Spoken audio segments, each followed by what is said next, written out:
नमस्कार। मैं आपका आलोक रंजन। मेरे लिए बहुत खुशी का दिन है और बहुत ही एक्साइटिंग डे है मेरे लिए। मुझे लग रहा है मैं कुछ अच्छा कर रहा हूँ जिंदगी में। और आप लोगों के कमेंट्स इतने सारे आ रहे हैं। Very good morning, good morning, good morning, good morning. Aditi, Subodh, Vitosh, Sombir, Suchita, Ashish, Anil. I am totally overwhelmed. मैं व्यक्त नहीं कर पा रहा हूं अपने आप को। और हम लोगों ने एक बड़ा मिशन उठाया है और एक बहुत बड़ा टारगेट, एक लक्ष्य लिया है आपको ट्रेन करने का। अ, बहुत सारे ऐसे स्टूडेंट्स हैं जो कि बहुत नेगेटिव कमेंट देते हैं और नेगेटिव बोलते हैं, तो उनके लिए दो शब्द कहने की बहुत जरूरत है मुझे। एज ए टीचर मुझे ये फील हो रहा है, as a trainer, as a guide, as a mentor मुझे ये फील हो रहा है कि मैं उन लोगों का मुंह पहले बंद करूं जो कह रहे हैं कि ये 8 टीचर का जो यूनियन बना है, ये टीचर लोग पता नहीं क्या कर पाएंगे, उनके मन में संशय है। तो भाई ऐसा है कि आपसे लिया ही क्या है? आपसे इतना छोटा अमाउंट लिया गया है जिसमें तो हमारा मटेरियल डेवलपमेंट का कॉस्ट नहीं निकलेगा। तो अगर कोई लोग, कुछ लोग मिलकर के अच्छा काम कर रहे हैं तो कम से कम उसको डिस्करेज मत करिए। और दूसरा, आपके पास ऑप्शन क्या है? कहाँ जाएंगे आप? क्या आप अपने प्रोफेसर के पास जाएंगे? क्या अपने टीचर के पास जाएंगे? इलाहाबाद में, पटना में, जयपुर में, कहाँ जाएंगे आप? हम लोगों ने इतना मेहनत किया है, कुछ रिस्पेक्ट करिए और कमेंट्स, आप अच्छे कमेंट लिखिए, हम लोगों को इनकरेज करिए। Having said that, I am grateful to you sir. Thank you for joining me. Thank you sir, इतना कम फी में करने के लिए। बहुत बहुत बहुत सारे लोग बहुत हृदय से अपने उद्गार को व्यक्त कर रहे हैं, हृदय से धन्यवाद कर रहे हैं। लेकिन हमारा लक्ष्य अब आज से प्रारंभ होता है। हम लोगों ने जो एक लक्ष्य निर्धारित किया है, जो हमारा टारगेट है कि आप लोगों को 9 महीने के अंदर में आईएएस के जीएस का, पीटी और मेंस दोनों का, कई सारे प्रश्न आ रहे हैं, पीटी एवं मेंस दोनों का हम लोग कोर्स करवाएंगे। और ये दोनों कोर्स करवाएंगे और इसमें सीसेट भी इंक्लूडेड रहेगा, जिसके लिए थोड़ा सा एक्स्ट्रा फी का शायद प्रोविजन है। और इसमें इंटरव्यू प्रोग्राम भी होगा। तो ये कंप्लीट पैकेज प्रोग्राम है।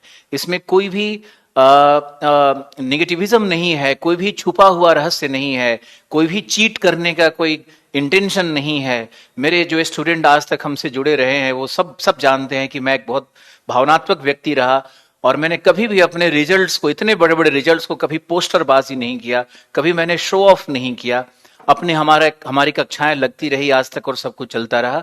तो आप विश्वास रखो, हमारे साथ जो शिक्षक गण आए हैं वो अपने आप में बहुत बड़ा काम करने वाले लोग रहे हैं। और आप लोग, बहुत लोग जुड़ गए हो, आप लोग इतना बड़ा रिस्पांस मिलेगा ये तो हमने कभी सोचा ही नहीं था। और इतने छात्र एडमिशन लेंगे और इतने छात्र वेटिंग रहेंगे एडमिशन में, इसकी भी कल्पना, ये कल्पना से परे था कुछ। और मैंने ये देखा है कि मैं अपनी भावनाओं को रोक नहीं पा रहा हूं। हालांकि ये मेरा पहला क्लास है और मुझे आप लोगों को पढ़ाना भी है और बहुत सारा डिटेल्स देना है ज्योग्राफी के बारे में, आईएएस के बारे में। ये आपके आईएएस और पीसीएस कोर्स का पहला बैच है। और पहला बैच के साथ ही इस बैच में आपको ओरिएंटेशन भी मुझे देना है। पहले ही क्लास में अगर आपको हम पढ़ाना शुरू कर दिया, ऑस्ट्रेलिया है, माउंटेन की ये ऊंचाई है जिसके आप आदी हो चुके हो। एसएससी के बच्चे और वनडे एग्जामिनेशन के जो बच्चे होते हैं वो फैक्ट्स को ढूंढते रहते हैं कि कहां से मुझे फैक्ट्स मिले, किस टीचर ने कितने फैक्ट्स दिए, उतना ही अच्छा वो टीचर है। लेकिन आपको ये समझना होगा कि आप एसएससी और वनडे के एग्जामिनेशन के लिए नहीं तैयारी कर रहे हो, आप तैयारी कर रहे हो आईएएस की। और एक क्लेरिकल लेवल के एग्जामिनेशन में और एक पब्लिक सर्वेंट में, एक एडमिनिस्ट्रेटर में कितना अंतर होता है, इस तथ्य को आप समझो। और आप प्री जजमेंटल मत हो जाओ हम लोगों को लेकर के। पहले से जजमेंट नहीं करना है। किसी भी व्यक्ति का आकलन कुछ 1 घंटे में नहीं हो सकता है। हम लोग पूरा प्रयास करेंगे, अथक प्रयास करेंगे।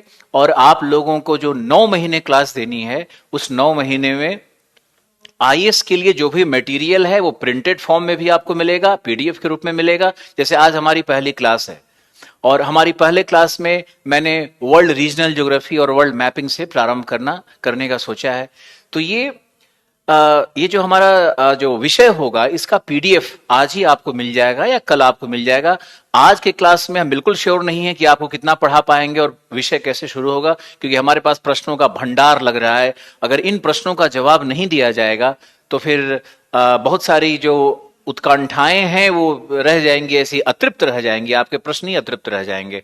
तो आज पढ़ाने का भी उद्देश्य है, लेकिन आपसे कुछ बात करने का भी उद्देश्य है। और आईएएस के लिए प्रिपरेशन करने के क्या मेथड्स होते हैं, क्या टेक्निक्स होते हैं, कोई आईएएस बन जाता है, कोई क्यों नहीं बनता है, कोई सफल है, कोई विफल है, कोई भटक रहा है तो कोई सतमार्ग सन्मार्ग पर है, ऐसा क्यों होता है, उसके विषय में बोलने का मेरे लिए एक अवसर है और आपके लिए सुनने का अवसर है। एक दो तीन प्रश्न जो हमारे सामने आ रहे हैं कि कैसे प्रिपेयर करना है सर आईएएस के लिए, तो इसके विषय में बात करेंगे। और ऑप्शनल के विषय में अगर आप पूछ रहे हो तो ऑप्शनल 3 महीने के बाद हम लोग यहाँ पर इस प्लेटफॉर्म पे लाएंगे, या ऑप्शनल कैसे होगा उसकी बात करेंगे 2-3 महीने के बाद। पहले तो आपको जीएस से अपना कॉन्सेप्ट बिल्डिंग करना है, और ऑप्शनल का चयन तभी करोगे जब आप देखोगे कि आपका इतिहास में या भूगोल में या समाजशास्त्र में या राजनीति शास्त्र में कहाँ आपकी अभिरुचि बन रही है। तो अभिरुचि के अनुसार ऑप्शनल की बात किया जाएगा। क्या पढ़ना होगा, कैसे पढ़ें, लैपटॉप पे चलवाएं, सर ज्योग्राफी ऑप्शनल कैसे होगा, ये सारे जो प्रश्न आ रहे हैं, इनको, इस बाढ़ को मुझे लगता है रोकना पड़ेगा। और इन प्रश्नों से कहीं ना कहीं जो हमारा प्रोग्राम है आज का, जो हमारा इंटेंशन है आपसे बात करने का, उसमें डिविएशन हो रहा है। Thank you so much. अब फी डिपॉजिट करने का जो है ना, ये सब प्रश्न आपको पूछना चाहिए। जो फोन नंबर्स दिए हुए हैं वहां पे आप कॉल करके आप पूछिए। हम लोग आज के क्लास का प्रारंभ करते हैं। एक बार फिर से आपका बहुत बहुत धन्यवाद और बहुत बहुत शुभकामना इस बैच को ज्वाइन करने के लिए। हृदय से, अंतरात्मा से आपके लिए कुछ अच्छा सोच रहे हैं। और अब हम शुरू करते हैं आपको बताना।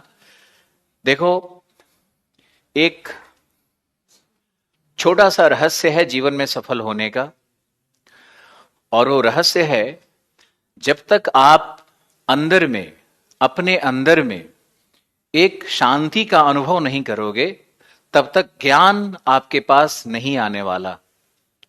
आईएएस की तैयारी करने वाले विद्यार्थियों का जो सबसे पहला कदम होता है, जो पहला स्टेप होता है, वो होता है कि अपने अंदर में जो उद्वेलन है, जो आपके अंदर में आक्रोश है, जो एंगर है, जो क्रोध है, जो बहुत ज्यादा चिंतन करने की एक जो आदत पड़ी हुई है आपको, इन चीजों से मुक्ति। मुझे पहला निर्देश देना है मेरे विद्यार्थियों को कि आप अंदर से शांत चित्त के एक व्यक्ति बन जाओ। कई लोग होंगे पहले से, हमने ये नहीं कहा कि आप उद्वेलित और क्रोधी व्यक्ति हो, मैंने ये बिल्कुल नहीं कहा, लेकिन हम लोग जो है वो कहीं न कहीं क्रोध, लोभ, घृणा, मोह, इन चीजों से युक्त होते हैं। तो ये चीजें आपको बहुत बड़ा सक्सेस नहीं देती हैं, मार्ग पे रोकती हैं। तो मेरा पहला निर्देश, चूंकि ये पहला क्लास है यूपीएससी के बच्चों का, आपको सबसे पहले तो अंदर से शांत होना पड़ेगा। और दूसरी बात है कि आप चिंतन बंद कर दीजिए, प्रश्न चिन्ह लगाना बंद कर दीजिए, जजमेंट करना बंद कर दीजिए। और एक शब्द सीखा नहीं कि बड़बोलापन को बंद कर दीजिए। सीखना और ज्ञान बड़ा ही गंभीर विषय होता है। अगर आप में ज्ञान बढ़ रहा है, आप में नॉलेज का बेस बढ़ रहा है, तो आप उसको अपने अंदर रखिए और उसका प्रदर्शन बाहर में नहीं करिए। क्योंकि प्रदर्शन बाहर करने जाएंगे, कोई आपको ऑफेंडेड कर देगा, कोई और कुछ पूछ देगा, आप अपने बारे में जजमेंटल होने लगते हो, अपने विषय में सोचने लगोगे, और फिर आप खुद को ही पीड़ित करोगे। ये जो क्लासेस है ना, इसका वीडियो रिकॉर्डेड क्लासेस भी आपको मिलेगा। आप अगर लाइव नहीं हो पा रहे हो तो आप रात को 2 दिन, सप्ताह में, साल में आप सुन सकते हो इसको। विद्यार्थियों, पब्लिक सर्वेंट्स, प्रशासनिक अधिकारी बनने वाले हमारे जो एस्पायरेंट्स हैं, उनसे मेरा पहला निवेदन आज का यही था कि आप अंदर से एक शांत चित्त के व्यक्ति बनो। सबसे पहले कम बोलना सीखो और बहसबाजी से बचो। क्योंकि हिंदी माध्यम की जो सबसे बड़ी दुर्गति है वो इसी बात से है कि सारे बहसबाज और सारे जो भी एक दूसरे की आलोचना और कटु आलोचना करने वाले लोग आपस में ही बहुत प्रदूषण फैला करके अच्छी अच्छी चीजों को भी खराब कर रहे हैं। एक उदाहरण, बहुत छात्र सब गांव से जुड़ा हुआ है, छोटे शहर से जुड़ा हुआ है, इवन मुझे लगता है कि 12th क्लास का बच्चा भी जुड़ा हुआ है। तो उन सबके लिए एक और निर्देश है मेरा कि आप जब भी पढ़ो तो उस पढ़ने के टाइम में आप कोई अन्य चिंतन को मत करो। अगर अन्य चिंतन करोगे तो फिर आईएएस पीसीएस के लायक नहीं होगे। ये बाकी एग्जामिनेशन से थोड़ा अलग होता है क्योंकि ये विश्लेषण पे आधारित होता है, तो विश्लेषण करने के लिए चिंतन की आवश्यकता होती है। और यदि आप पढ़ रहे हो, आपने पढ़ा भारत में क्विट इंडिया मूवमेंट, भारत छोड़ो आंदोलन 1942 में हुआ, आपने 1942 में पढ़ा, गांधी जी का नाम सुना, लिया। अब आपको इसमें यूपीएससी में चिंतन करना होता है कि आप ये जो क्विट इंडिया मूवमेंट था उसका प्रभाव क्या पड़ा, नेशनल मूवमेंट में उसका योगदान क्या है, क्विट इंडिया मूवमेंट का वर्ल्ड वार 2 से क्या संबंध था। ये जो विश्लेषण है ना, ये यूपीएससी हो जाता है। और 1942 में क्विट इंडिया मूवमेंट आया, ये वनडेयर एग्जाम का हो जाता है। तो फैक्ट्स तो आपको एसएससी और वनडेयर एग्जाम वाले अपने पास रखने हैं, लेकिन उन्हीं का जब हम विश्लेषण करने लगते हैं, जब उसका सब्जेक्टिव एनालिसिस करते हैं, तो वही आईएएस और पीसीएस की तैयारी बन जाती है। अब आपको एक चीज और समझाना है कि आईएएस और पीसीएस में भी एक मूल अंतर होता है। एक छोटा सा एग्जाम्पल लेते हैं। मान लो कि आईएएस का एक भूगोल से प्रश्न लेते हैं कि मान लो एक प्रश्न है वर्षण, या एक प्रश्न है वायु राशि। तो वायु राशि पे अगर आईएएस में प्रश्न पूछेगा तो पूछेगा कि वायु राशि से या वायु संहतियों से संबंधित मौसमी दशाओं का वर्णन करें। यानी वायु राशियों को वेदर कंडीशन से कनेक्ट करके पूछेगा कि कौन सी गर्म वायु राशि है तो उसका तट पर क्या प्रभाव होगा, मौसमी दशाओं पर क्या प्रभाव होगा। लेकिन यही प्रश्न अगर पीसीएस में आता है तो इसी प्रश्न का देखो क्या रूप हो जाएगा। इसका प्रश्न का रूप हो जाएगा कि वायु राशियां क्या हैं और वायु राशियों के प्रकार क्या हैं। अब ये जो प्रश्न है ना, ये ज्यादा तथ्यात्मक की तरफ हो गया। तो अगर हम देखेंगे कि आईएएस और पीसीएस में भी अगर अंतर है, तो पीसीएस सब्जेक्टिव होते हुए भी कुछ तथ्यात्मक ही होता है। जैसे आप यूपी पीसीएस का पीटी का क्वेश्चन देखो, अभी 11 अक्टूबर को पीटी हुआ यूपी पीसीएस का, और 4 अक्टूबर को पीटी हुआ आईएएस का। दोनों प्रश्न पत्र को सामने रखो, प्लीज करो इस एक्सरसाइज को। दोनों प्रश्न पत्र को अगर सामने रखोगे तो आप साफ साफ देखोगे कि जो आईएएस वाले प्रश्न है उसमें पूछ रहा है कि jet stream and weather condition से एक प्रश्न बनाया, साइक्लोन के आंतरिक संरचना से एक प्रश्न बनाया, और सबको जेट स्ट्रीम के थ्योरी को, साइक्लोन के थ्योरी को जोड़ करके एक प्रश्न बनाया। यानी कई प्रश्नों को जोड़ करके, कई अवधारणाओं को जोड़ करके एक प्रश्न बनाता है। यानी एक प्रश्न को सॉल्व करने के लिए सिर्फ जेट स्ट्रीम और साइक्लोन का नॉलेज सफिशिएंट नहीं है, आपको उसमें कई संकल्पनाओं को, उसमें हो सकता है कि आप अल नीनो को भी जोड़ दे, उसमें मैडन जूलियन सर्कुलेशन को जोड़ दे, उसमें प्रति चक्रवात को जोड़ दे, चक्रवात को जोड़ दे। यानी एक ही प्रश्न में कई विषय को जोड़ना, ये यूपीएससी करती है। यानी यूपीएससी में आप एक टॉपिक को लर्न करके प्रश्न कभी नहीं सॉल्व कर पाओगे। एक उदाहरण और लेते हैं। एक ही प्रश्न है मान लो ड्रोन का, कि ड्रोन जो हवा में उड़ता है ना, शादी वादी में आजकल फोटोग्राफी करता है, तो ये ड्रोन के माध्यम से हम लोग क्या क्या सर्वे कर सकते हैं। तो ड्रोन वाले प्रश्न में आप देखोगे तो एक ज्वालामुखी के क्रेटर का अध्ययन कैसे करता है उसमें भी प्रश्न आया है, तो वनस्पति का कैसे कर, यानी साइंस को, इन्वायरमेंट को, ज्योग्राफी को, सबको जोड़ करके एक प्रश्न बनाया जा रहा है, और यही विद्यार्थी जोड़ नहीं पा रहे हैं, और इसी की मूल आवश्यकता है। तो आईएएस की तैयारी आप करने जाओगे तो तथ्यों के साथ साथ विश्लेषण पर बहुत बल है। और आईएएस की तैयारी में अब बहुविषयी हो गया है। यानी कि अगर कोई कहे कि शुद्ध रूप से ज्योग्राफी का प्रश्न पूछा जाए, सिर्फ हिमालय पर प्रश्न पूछा जाए, तो ऐसा नहीं पूछता है। हिमालय पर प्रश्न पूछेगा, उसी के नीचे हिमालय और मॉनसून पे भी उसी में एक लाइन डालेगा, फिर उसी के नीचे हो सकता है ट्रॉपिकल साइक्लोन, उष्णकटिबंधीय चक्रवात पर भी एक प्रश्न डाल दे। तो इस तरह से एक ही प्रश्न में कई विषयों को जोड़ा जा रहा है, कई टॉपिक्स को जोड़ा जा रहा है। ये आईएएस का लेवल हो गया है, और यहीं पर विद्यार्थी अच्छा नहीं कर पा रहे हैं।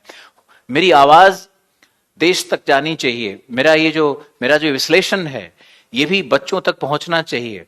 और आप लोग इसको बहुत ध्यान से सुनो कि क्या एक्सप्लेन करने की कोशिश किया जा रहा है यहाँ पर, कि आईएएस में क्या करना है आपको। पीसीएस में हम आते हैं, पीसीएस में आप जाओगे, पीटी का प्रश्न उठाते हैं, मान लो एक ज्योग्राफी का प्रश्न उठा लेते हैं, तो सीधे सीधे पूछा है कि ऑस्ट्रेलिया में डार्लिंग रेंज, ऑस्ट्रेलिया का डार्लिंग रेंज पूछ दिया। तो ऑस्ट्रेलिया का डार्लिंग रेंज पूछा, ये एक फैक्चुअल प्रश्न है, ये फैक्चुअल प्रश्न है। अगर डार्लिंग रेंज में प्राप्त संसाधनों की बात की गई होती, या डार्लिंग रेंज के फॉर्मेशन की बात की गई होती, या डार्लिंग रेंज का कैसे रेन शैडो इफेक्ट आ रहा है ऑस्ट्रेलियन डेजर्ट पर, इसकी बात की गई होती, तो ये निश्चित रूप से आईएएस का प्रश्न बन जाता। यानी कि सब्जेक्ट मैटर तो वही रहता है, भूगोल तो वही रहता है, भूगोल के विषय वही रहते हैं, लेकिन भूगोल के उन्हीं विषयों से जब विश्लेषणात्मक और साइंटिफिक और उसका जो प्रयोगात्मक और उसका जो व्यवहारिक पक्ष निकल करके सामने आने लगता है, तो वो बन जाता है आईएएस का एग्जामिनेशन। और उसी का जो फैक्चुअल चीजें पूछी जाती हैं, तो वो बन जाता है पीसीएस का एग्जामिनेशन। अब आईएएस, पीसीएस और एसएससी में क्या अंतर है, ये भी आपको हम समझाते हैं। एसएससी के माध्यम से आप क्या बन सकते हो, एक अपर डिविजनल क्लर्क, सेक्शन ऑफिसर। तो एक सेक्शन ऑफिसर और अपर डिविजनल क्लर्क जो होते हैं या लोअर डिविजनल क्लर्क्स होते हैं, ये क्या है, ये एक तरह के अकाउंटेंट होते हैं। इनको फैक्ट ही पढ़नी चाहिए। जो एग्जामिनेशन है एसएससी का, जो बैंकिंग का, तो बैंकिंग अधिकारी या जो एसएससी के एग्जाम से क्वालिफाइड लोग होते हैं, वो आखिर क्या करते हैं ऑफिसेज में, उनका मूल लक्ष्य क्या होता है, मूल काम क्या होता है, कि वो तथ्यों को ही, अकाउंट्स को, तथ्य को, फाइल को, उसी को मैनेज करते हैं। वो पॉलिसी मेकर्स नहीं होते, वो निर्णय नहीं लेते, वो नीतियों का निर्माण नहीं करते, वो नीतियों के व्यवहारिकता और उसका जो मानवोपयोगी जो एप्लीकेशन है उसमें नहीं जाते। ये काम कौन करता है, ये काम करता है एक आईएएस अधिकारी। तो आईएएस अधिकारी का बुद्धि कैसा होना चाहिए, ब्रेन कैसा होना चाहिए, आईएएस के एग्जाम में कैसे प्रश्न पूछे जाने चाहिए, वो क्लेरिकल लेवल के एग्जाम वाले प्रश्न नहीं पूछे जाएंगे। आपको प्रश्न पूछा जाएगा जो विश्लेषणात्मक होगा, जो आपके डिसीजन मेकिंग कैपेसिटी, जो आपके निर्णय लेने की क्षमता को चुनौती देता है। ऐसे प्रश्न होंगे। आप कितने मानव कल्याण की भावना से प्रेरित हैं, आपके अंदर में प्रत्युत्पन्न मतित्व कैसा है, जो आपके रिफ्लेक्सेस हैं, जो आपका डिसीजन मेकिंग कैपेसिटी है, जो आप तत्क्षण निर्णय लेने का जो एक कैपेसिटी होता है इंसान का, वो आप में कितना पावरफुल है।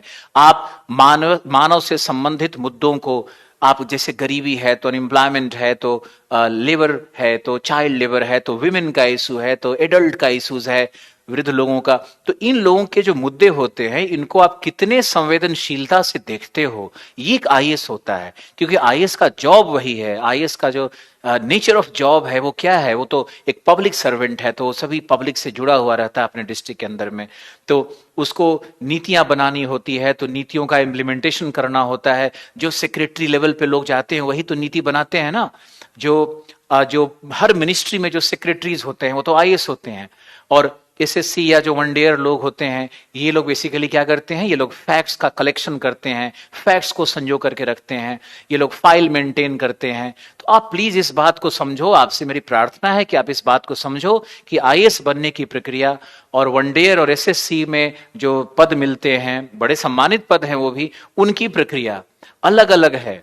अब जितने बच्चे एसएससी से जुड़े हुए हैं या गांव देहात से जुड़े हुए हैं, ये सभी बच्चे मेरे में ढूंढेंगे, हमारे शिक्षकों में अगर ढूंढेंगे कि आप भी फैक्ट्स बताइए, आप भी तथ्य बताओ, आप भी माउंटेन का हाइट बताओ, आप नदी की लंबाई बताओ, कौन कौन सी नदियां हैं नाम गिनाओ, फिर क्या पढ़ाया जाएगा आपको। हम लोग वो थोड़ा बहुत बताएंगे आपको, वो आपको पीडीएफ के रूप में मिलेगा, उसको मटेरियल के रूप में आपको देंगे, लेकिन हम लोग पढ़ाएंगे कि हिमालय की उत्पत्ति कैसे हुई, हिमालय की वनस्पति इस प्रकार की क्यों है, हिमालय की ऊंचाई नहीं पढ़ेंगे, हिमालय की ऊंचाई से मॉनसून पर क्या प्रभाव पड़ता है, ये पढ़ेंगे हम लोग। हिमालय के कारण भारत एक उष्णकटिबंधीय देश है, तो उष्णकटिबंधीय देश में कृषि कैसी होगी, वर्षा का मात्रा नहीं पढ़ते हम लोग, तापमान नहीं पढ़ाते हम लोग पढ़ाते हैं कि अगर वर्षा इतनी होगी, तापमान इतना होगा, तो मृदा कैसी होगी, वनस्पति कैसा होगा। और मृदा और वनस्पति और तापमान और आर्द्रता अगर इस प्रकार की है, तो ये समझना होता है कि वहां कृषि प्रणालियां कैसी होगी।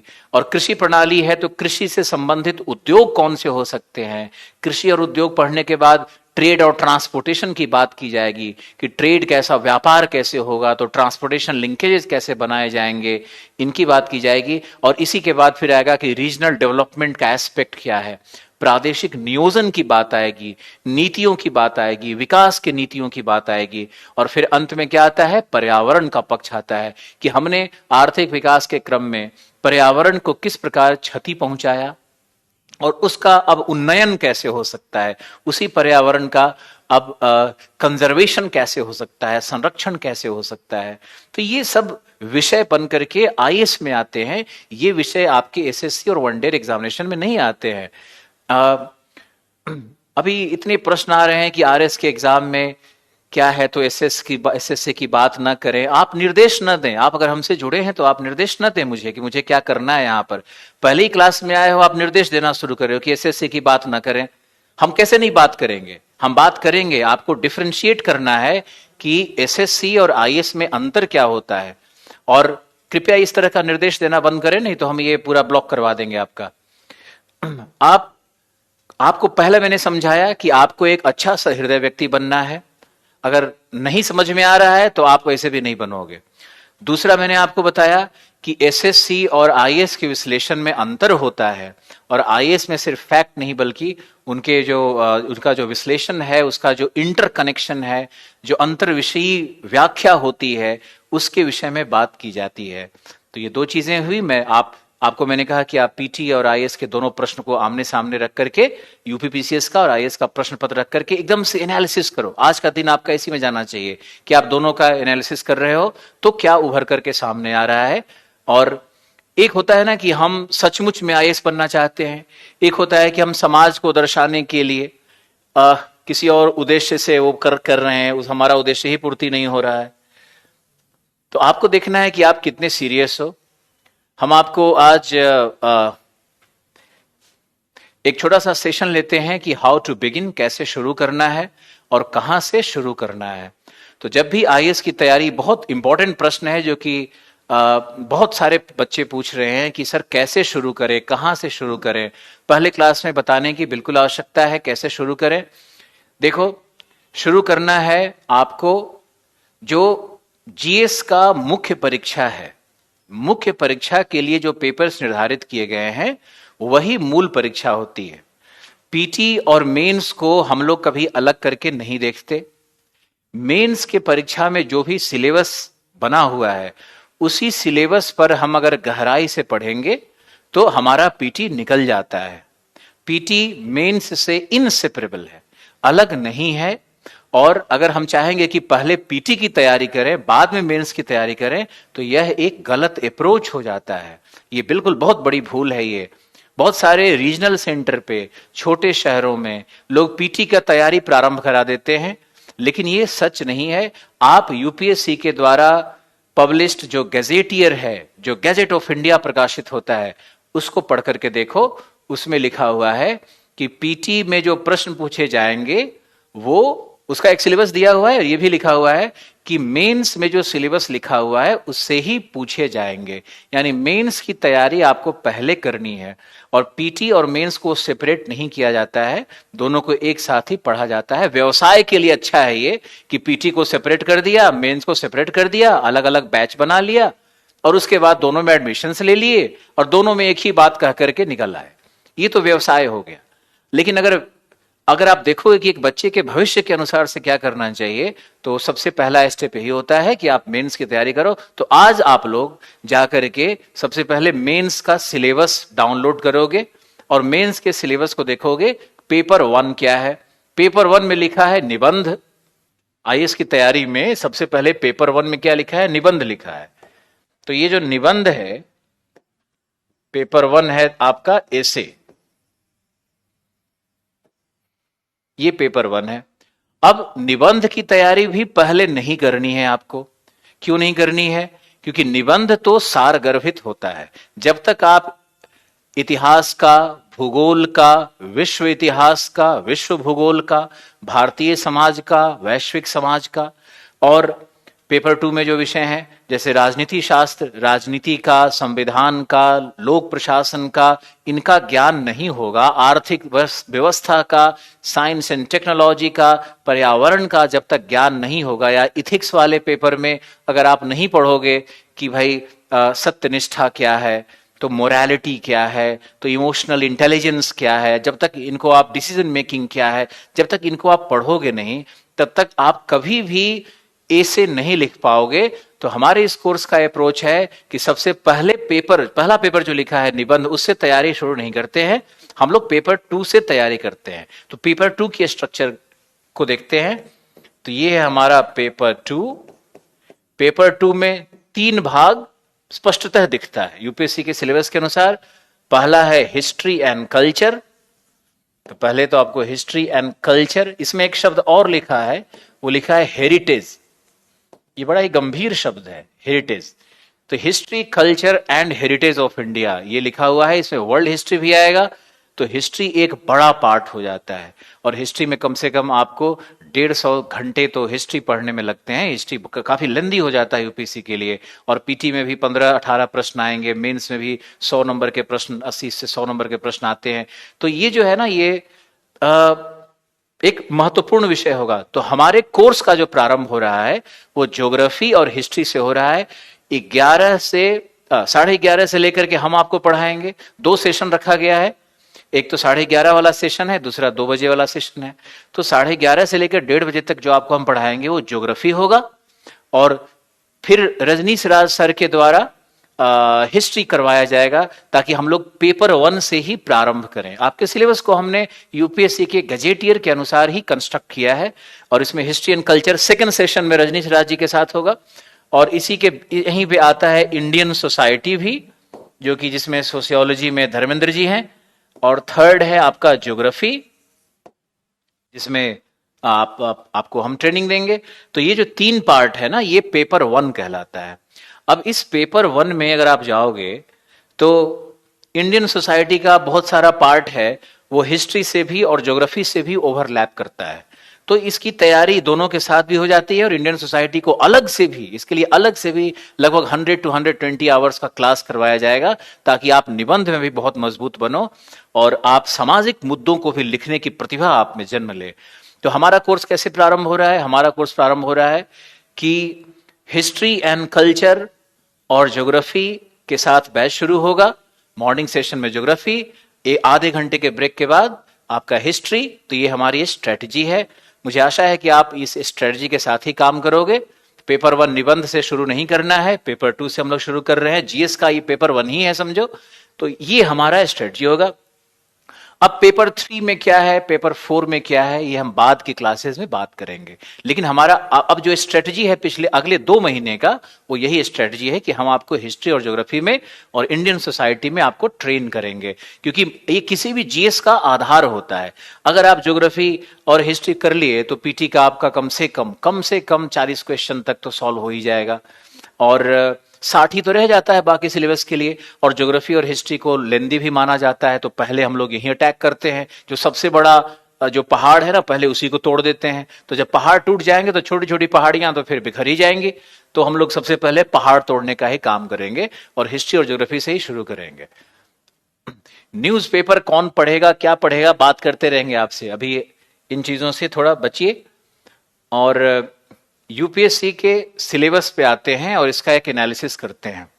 यूपीएससी के सिलेबस पर मैंने आपको थोड़ा सा तो बताया कि भाई मुख्य परीक्षा से शुरू करते हैं, और यूपीएससी के 3 चरण हैं।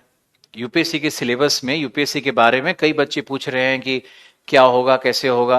तो यूपीएससी में 3 चरण हैं। ये उन बच्चों के लिए है जो पहली बार यूपीएससी के बारे में सोच रहे हैं और समझने का कोशिश कर रहे हैं कि आखिर यूपीएससी में क्या होगा। तो सबसे पहले एक स्क्रीनिंग टेस्ट होता है, प्रिलिमिनरी एग्जामिनेशन होता है, प्रारंभिक परीक्षा होती है, वो स्टेज 1 है। तो स्टेज 1 में जब आप जाओगे तो आपको फिर देखो, हम आपके लिए बनाते हैं कि स्टेज 1 क्या है। तो स्टेज 1 वही है जो आप पीटी समझते हो। पीटी में एक होगा आपका जनरल स्टडीज का पेपर, जनरल स्टडीज का पेपर है, और एक पेपर होगा सीसेट का, एक सीसेट का पेपर होता है। जनरल स्टडीज में 100 प्रश्न आएंगे, क्वेश्चन की संख्या 100 होगी, और एक प्रश्न 2 नंबर का होता है, यानी कि 200 मार्क्स का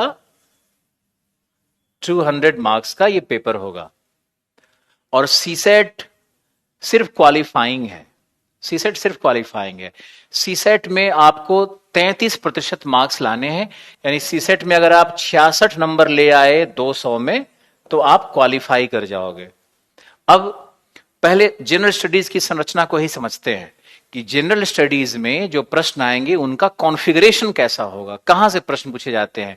तो जनरल स्टडीज में मुख्य रूप से 6 सेक्शन होता है, और 6 सेक्शन को अगर हम यहां दर्शाना चाहें तो एक तो वही आपका हिस्ट्री होगा, एक आपका ज्योग्राफी एंड एनवायरमेंट होगा, एक आपका जनरल साइंस एंड टेक्नोलॉजी होगा, एक आपका इंडियन इकोनॉमी होगा, इंडियन इकोनॉमी होगा, फिर एक होगा इंडियन पॉलिटी एंड कॉन्स्टिट्यूशन होगा, और एक सेक्शन रहता है आपका करंट अफेयर्स का। तो 1 2 3 4 5 6, ये 6 सेक्शन होंगे आपके पीटी के एग्जामिनेशन में। और ये जो 6 सेक्शन है इसमें हिस्ट्री से 15 से 18 प्रश्न पूछे जाते हैं। डिपेंड करता है कि कई वर्षों में आप देखोगे कि प्रश्नों की संख्या 2-4 बढ़ भी जाती है, 2-4 घट भी जाती है, लेकिन 15 से 18 पूछे जाते हैं। ज्योग्राफी और एनवायरमेंट को मिलाकर के लगभग 30 से 35 प्रश्न निश्चित रूप से पूछा जाएगा। जनरल साइंस एंड टेक से इसमें कई बार ज्यादा भी 45 क्वेश्चंस तक भी दिखा है, जैसे 2014, 15, 16 के वर्षों में। और कई बार आपको दिखता है कि ये घट भी जाता है, 25 प्रश्न भी इसमें से आने लगते हैं। अब एग्रीकल्चर, लोग कह रहे हैं कि एग्रीकल्चर पे पीटी में प्रश्न आया, तो एग्रीकल्चर कोई ज्योग्राफी से अलग विषय नहीं हो सकता है। जब आप वर्षा और मिट्टी और मृदा के तत्व ये सब पढ़ने लगोगे ना, और क्रॉपिंग और क्रॉप पैटर्न और क्रॉप इंटेंसिटी और शस्य गहनता और शस्य संयोजकता, तब आप समझ जाओगे कि यही है, वो ज्योग्राफी का पार्ट बन जाता है। जनरल साइंस एंड टेक्नोलॉजी में भी हम 15 क्वेश्चन मान लेते हैं, इंडियन इकोनॉमी में भी हम लगभग 15 क्वेश्चन मान लेते हैं। ये इसमें भी वेरिएशन है 15 से 20 क्वेश्चन का। और करंट तो एक बड़ा ही अनप्रेडिक्टेबल सा है कि करंट में कई बार तो 40-50 प्रश्न तक भी पूछे गए, बाकी सब्जेक्ट कम हो जाते हैं और 40-50 प्रश्न तक करंट में चले जाते हैं।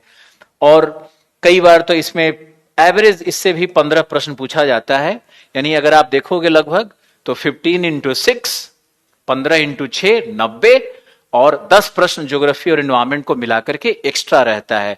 ऐसा इसलिए रहता है क्योंकि आईएफएस का, इंडियन फॉरेस्ट सर्विसेज का जो एग्जामिनेशन होता है, उसका भी जो पीटी होगा वो यही आईएएस के पीटी के द्वारा ही वो लोग क्वालिफाई करते हैं। तो इसलिए 10 प्रश्न का यहां पर एनवायरमेंट में एक्स्ट्रा बल दिया हुआ रहता है। तो ये है हमारा पीटी का कॉन्फ़िगरेशन। पीटी में यही सेक्शंस आपको पढ़ने हैं। हम लोग इसको पूरे दल बल से आए हुए हैं और हम लोग इसको पढ़ाएंगे। सीसेट में आप देखो तो सिर्फ 66 मार्क्स हैं। राकेश यादव जी और उनकी टीम यहां पर काम कर रही है और उनका अपना क्रेडेंशियल है, तो ये सीसेट की चिंता नहीं करनी है आपको। सीसेट में होगा क्या?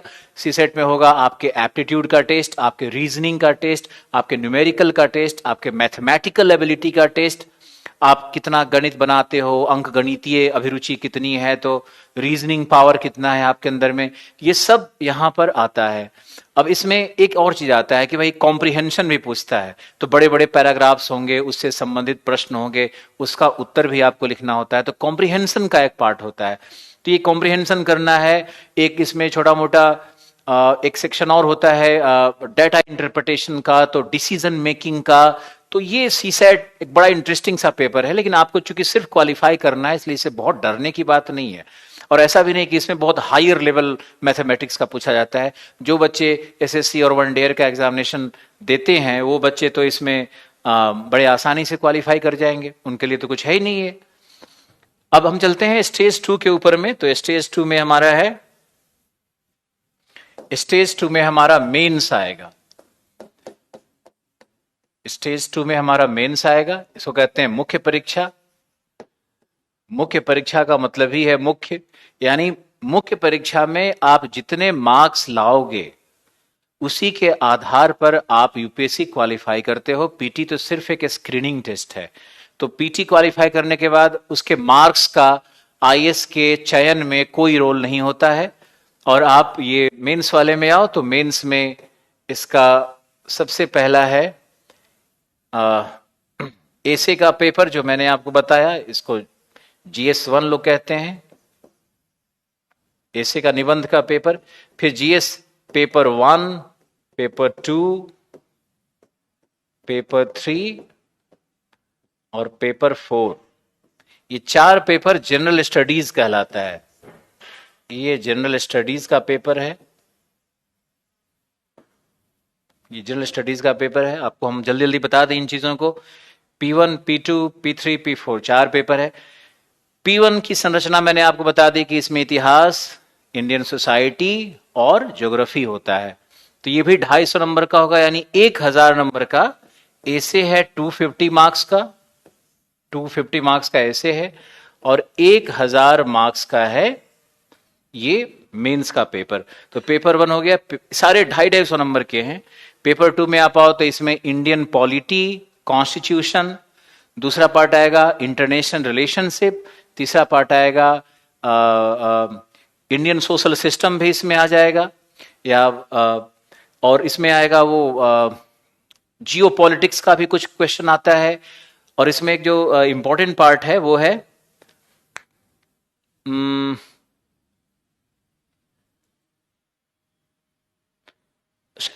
मुझे ध्यान नहीं आ रहा है, लेकिन इसमें पेपर 2 में एक इंपॉर्टेंट विषय है। एक तो मैंने बताया IR है, इंडियन गवर्नेंस का एक सिस्टम इसमें है, गवर्नेंस इसमें आएगा। गवर्नेंस है, इंडियन पॉलिटी है, कॉन्स्टिट्यूशन है, और इंडियन सोसाइटी का भी इसमें आएगा, और जियो पॉलिटिक्स का आएगा। इतना ही है, इतना ही है, ये इतना पेपर 2 में आएगा।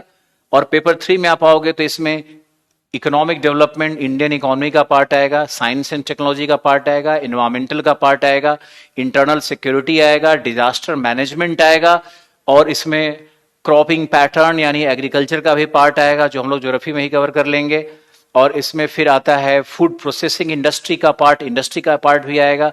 तो कुल मिलाकर के हम देखेंगे तो पेपर 3 सबसे बड़ा सिलेबस बनाता है। पेपर 3 बहुत बड़ा सिलेबस है। तो ये इस सिलेबस से थोड़ा मेहनत एक्स्ट्रा करना पड़ता है पेपर 3 के लिए। कई इसमें विषय आ रहे हैं ना, इन्वायरमेंट भी आ रहा है, इंडियन इकोनॉमी आ रहा है, इसमें ज्योग्राफी भी आ रहा है, इसमें और भी डिजास्टर मैनेजमेंट जैसे एडमिनिस्ट्रेटिव सब्जेक्ट भी आ जाते हैं। तो ये एक महत्वपूर्ण हो रहा है विषय हमारा। पेपर 4 बहुत ही आसान है, इथिक्स का पेपर है ये, और इथिक्स के पेपर में कुछ ज्यादा पढ़ना नहीं पड़ता है। इसमें पेपर 4 का एक निष्कर्ष है कि इसमें जितना थ्योरेटिकली आप पढ़ोगे उतना नुकसान होगा आपको। ये बहुत ही व्यवहारिक सा पेपर है, इसमें फिलोसफर्स भी हैं, इसमें आपको अपनी जो सत्यनिष्ठा, मौलिकता, नैतिकता के जो विषय होते हैं उनको पढ़ा जाता है और पढ़ाया जाता है। तो ये पेपर 4 सरल है। इस पेपर 4 की तैयारी के लिए 30 दिन काफी है। 30 दिन तैयारी में यहां लगेगा, इसमें आपको कम से कम 3 महीना लगेगा। ये तो पेपर 3 है, इसमें 90 दिन का कोर्स लगता है। और पेपर 2 भी आपको कम से कम तो 60-70 दिन इसमें भी लगता है, और पेपर 1 जो है ना, इसमें भी 90 दिन का लगता है। तो कुल मिलाकर के ये 9 महीने का हमारा कोर्स होगा मेंस का। और मेंस में एक और है आपका वैकल्पिक विषय, जो आप वैकल्पिक विषय होगा, ऑप्शनल जिसको कहते हो आप। तो ऑप्शनल तो आप अपने अभिरुचि के अनुसार लोगे, और ये 500 नंबर का ऑप्शनल होता है।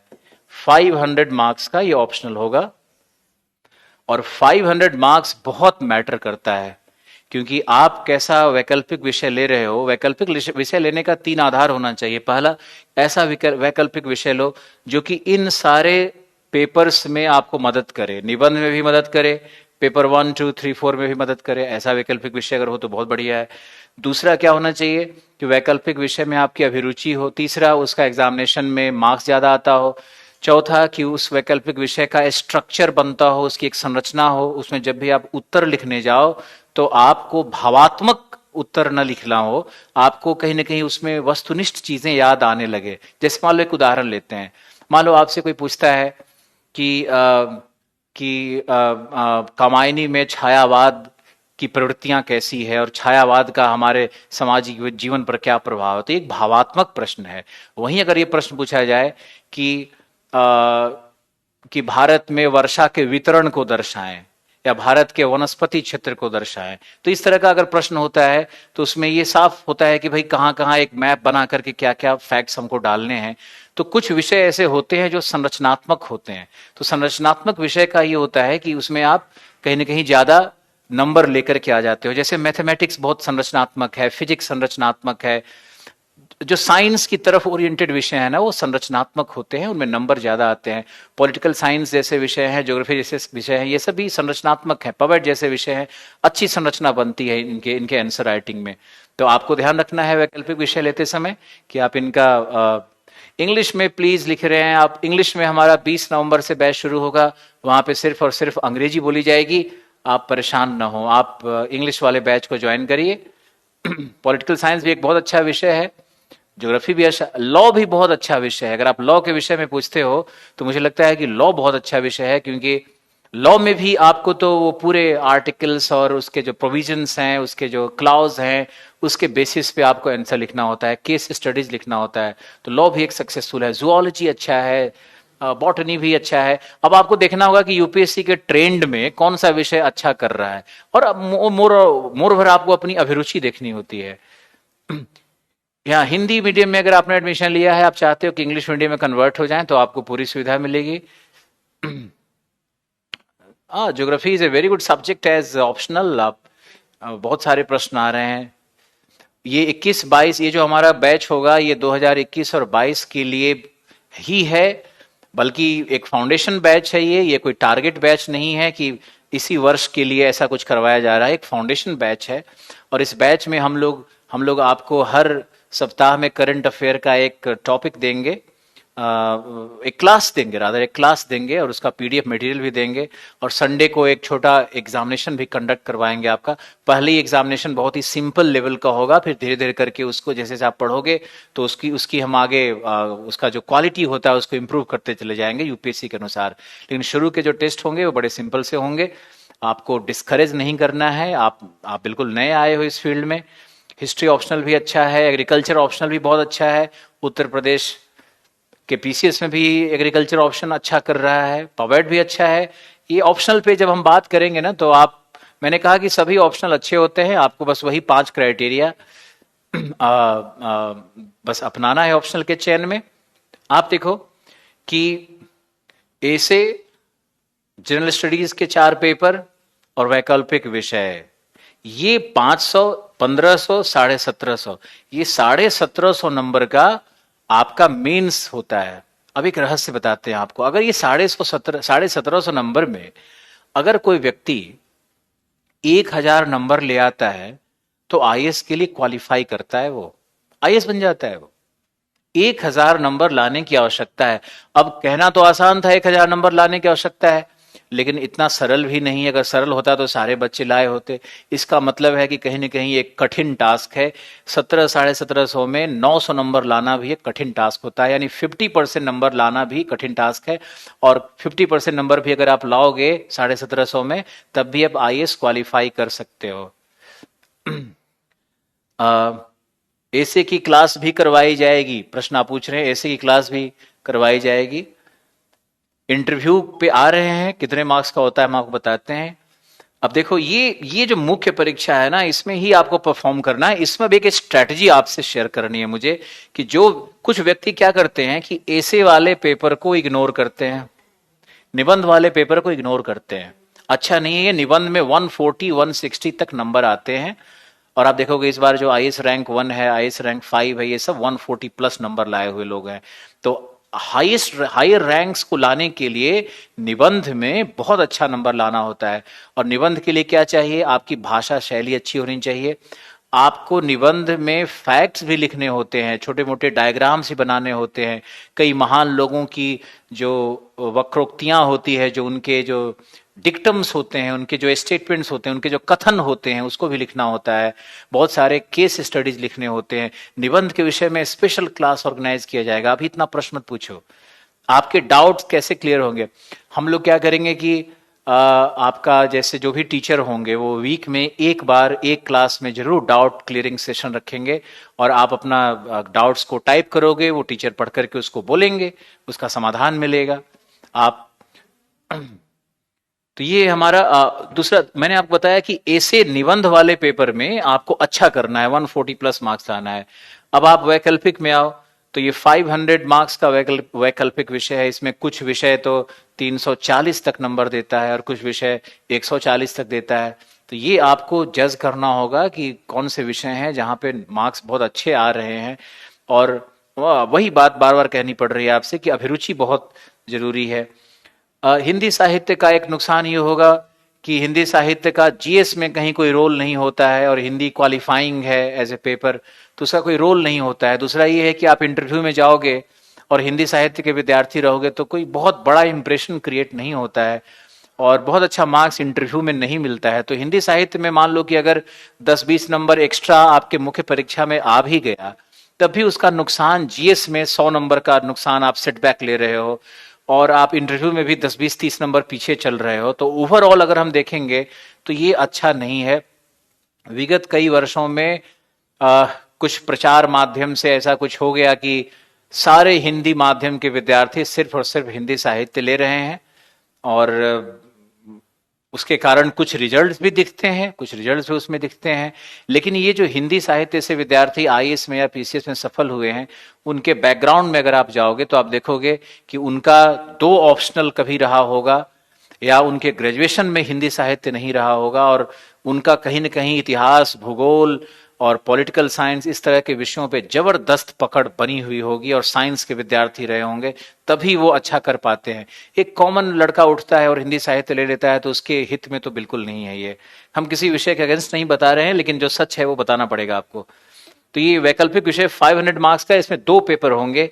पहला पेपर, दोनों पेपर 250 मार्क्स के हैं, 250 नंबर का 2 पेपर होता है, 2 सेशन में होगा।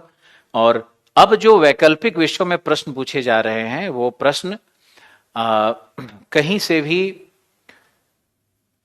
बड़े दीर्घ उत्तरीय प्रश्न अब नहीं है, वो सारे प्रश्न लघु उत्तरीय होते हैं या संक्षिप्त प्रश्न आते हैं। अब पहले का जो युग था जिसमें कि दीर्घ उत्तरीय प्रश्न पूछे जाते थे, वहां पर हिंदी माध्यम के छात्र बहुत अच्छा करते थे, क्योंकि वो निबंधात्मक लिखने में बड़े प्रवीण होते हैं, कुशल होते हैं वो। लेकिन जहां आता है कि चलो अब बड़ा प्रश्न लिखना है, अब पूरे 3 घंटे के पेपर में आपको 15 से 20 प्रश्न के उत्तर लिखने हैं। 15 से 20 प्रश्न को, पहले 5 प्रश्न लिखना होता था, अब 20 प्रश्न लिखने आ रहे हैं। तो ये 20 प्रश्नों के लिए टाइम का मैनेजमेंट कैसे होगा, उन प्रश्नों में क्या मूल बातें हैं, मुख्य बिंदु क्या है, उनको कैसे लिखा जाए, तो हैंडराइटिंग कैसे बनेगी, तो डायग्राम कैसे प्लेस किया जाएगा, तो कैसे मानचित्र के द्वारा ही चीजों को प्रदर्शित कर दें। ये जीएस के संदर्भ में हम बात कर रहे हैं, कोई विषय के विषय में नहीं कर रहे हैं। ऑप्शनल में भी ऐसे ही हो रहा है कि ऑप्शनल में भी हम 20 क्वेश्चंस आ रहे हैं, अगर छोटे छोटे 20 प्रश्न आ गए पेपर 1 में आपको लिखने हैं, तो 20 प्रश्न को 3 घंटे के टाइम में कैसे डिस्ट्रीब्यूट करना है, फिर उसमें कैसे लिखना है। तो ये एक चैलेंज आ गया है। और हिंदी जब हम लोग लिखते हैं तो हिंदी को कैसे फास्ट लिखा जाए, हिंदी की भाषा को कैसे संस्कृत निष्ठ कर दिया जाए, कैसे समास और संधियों का थोड़ा छोटा सा प्रयोग किया जाए, जिससे कि भाषा भी सुदृढ़ और पूरी गठित गठित भाषा बन जाए। और अगर आपकी भाषा सुदृढ़ और गठित हो जाती है तो फिर आप बहुत अच्छा कर पाओगे। कॉमर्स बहुत अच्छा विषय है। कॉमर्स को लेकर के मेरा अच्छा ओपिनियन है, और एक ऑप्शनल के रूप में बहुत अच्छा है। तो ये आप वैकल्पिक विषय के लिए स्वतंत्र हो। मैंने वैकल्पिक विषय में 2 चीजों को पॉइंट आउट किया है जो आपको समझना है कि अब इसमें दीर्घ उत्तरीय प्रश्न नहीं आते, निबंधात्मक प्रश्न नहीं आते हैं, अब ये सब छोटे छोटे प्रश्न आते हैं। और छोटे प्रश्नों को लिखना एक अलग आर्ट है, और how to write a great answer, इस पे हम बात करेंगे। मुख्य परीक्षा पे हम कई वीडियो बना करके आपके चैनल पे हम डालते रहेंगे, आप इसको देखते रहना कि कैसे कैसे आंसर लिखा जाता है। हमारे सभी शिक्षक आपको आंसर राइटिंग में भी ट्रेन करेंगे। तो अपने अपने विषय के सब अच्छे योग्य व्यक्ति हैं। तो ये अब तीसरे स्टेज में चलते हैं। तो तीसरा स्टेज है हमारा इंटरव्यू।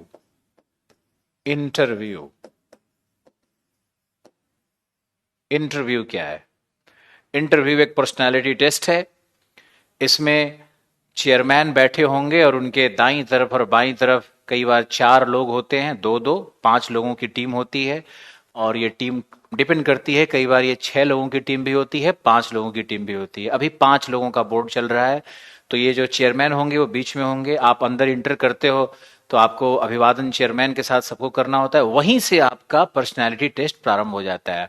आपका बॉडी लैंग्वेज कैसा है, आप कितने कॉन्फिडेंट दिख रहे हो, आप घबराए हुए तो नहीं हो, आप संदेह वाले जोन में तो नहीं हो, आप कांप तो नहीं रहे हो, इन सब चीजों को लोग ऑब्जर्व करते हैं। लेकिन उनका उद्देश्य आपको डराना नहीं होता है। आपके अंदर का जो बेस्ट है, जो सबसे बेहतरीन एलिमेंट है आपके अंदर का, उसको वो उभारने की कोशिश करते हैं। तो आप पहले बैठोगे, फिर आपको चाय पानी तो नहीं पूछा जाएगा, लेकिन अच्छे शब्दों से आपके साथ अच्छा व्यवहार किया जाएगा ताकि आप कूल डाउन हो जाओ, काम डाउन हो जाओ। तो जब आप शांत हो जाते हो तब आपसे लोग धीरे धीरे करके प्रश्न पूछना शुरू करते हैं। और सबसे पहले तो आपके बायोडेटा से ही प्रश्न पूछेंगे, आपके गांव से, घर से, आपका जो विषय रहा हो, आपके पिता, आप देश की छोटी मोटी बातें, विदेश की एक दो छोटी सी बात जो चल रही हो अखबार में, वहीं से शुरू करते हैं। तो इसका उद्देश्य सिर्फ ये होता है कि आपके नॉलेज के टेस्ट के साथ साथ आपके कॉन्फिडेंस का टेस्ट भी होता है। आपने सीसेट में और इथिक्स के पेपर में अपना जो टेस्ट न्यूमेरिकली दिया, अरिथमेटिकली दिया, जो आपने लिख करके दिया है, समझो कि उसी का टेस्ट होने वाला है। आपका चिंतन कैसा है, आपकी भावना कैसी है, आपकी राष्ट्र भावना कैसी है, आपकी गरीबों के प्रति कैसी भावना है, आप कैसे इंसान हो, ये सब टेस्ट वहां पर हो रहा है। और नॉलेज का टेस्ट बहुत ही कम होता है। जबकि पीसीएस के बोर्ड में अगर आप जाओगे तो पीसीएस अधिकारी क्या होते हैं, वो तो एसडीएम होते हैं। वो न तो क्लर्क हैं, न तो बड़े ऑफिसर हैं, बीच वाले हैं, डीएसपी साहब हैं। तो वो न तो आईपीएस अधिकारी ही हैं, न वो थाने के थानेदार हैं, वो बीच बीच वाली दशा में है। तो ये बीच वाली दशा में जो होते हैं उनको थोड़ा एनालिटिकल भी होना पड़ता है और थोड़ा फैक्चुअल भी होना पड़ता है। वो ट्रांजिशनल वाले होते हैं। तो आप देखोगे कि पीसीएस के एग्जामिनेशन में फैक्चुअल प्रश्न भी पूछे जाते हैं और एनालिटिकल भी, एक छोटे स्तर के एनालिटिकल क्वेश्चन भी पूछे जाते हैं पीसीएस वाले में। फिर आप देखोगे कि जो पीसीएस का इंटरव्यू होता है वो 15 मिनट का होता है या 17 मिनट का होता है, कई बार तो 5-7 मिनट में ही पूरी हो जाती है इंटरव्यू। लेकिन आईएएस का जो एग्जाम होता है वो कम से कम 30 मिनट से 40 मिनट तक चलता है, क्योंकि एक व्यक्ति को जज करने के लिए कम से कम 30 से 40 मिनट आवश्यक है। और पीसीएस में 15 से 17 मिनट में जो प्रश्न पूछे भी जाते हैं उसमें भी कई बार फैक्चुअल बेसिस होता है। इतिहास के प्रश्न ज्यादातर लोग पूछ लेते हैं या भूगोल से ही प्रश्न पूछ लेते हैं, क्योंकि मूल विषय तो कहीं ना कहीं ज्ञान में आप जाओगे तो इतिहास, भूगोल, संविधान और यही सब होने लगता है। अर्थव्यवस्था के कुछ प्रश्न होते हैं। तो ये जो प्रश्नावली होते हैं पीसीएस में वो थोड़े फैक्चुअल होंगे, लेकिन आप आईएएस का इंटरव्यू देने जाओगे तो फिर आपका ओपिनियन क्या है, आपका विश्लेषण कैसा है, आपकी तार्किक बुद्धि कैसी है, आप कैसे प्रेजेंट कर रहे हो चीजों को, कैसी आपका आपका कॉन्फिडेंस कैसा है, इन्हीं बातों का टेस्ट लिया जाता है। तो ये आपको समझना है कि भाई इंटरव्यू में भी अच्छा मार्क्स लाए। इंटरव्यू में देखो रैंक 5 है, उसका मार्क्स है लगभग 204 के आसपास उसका नंबर है।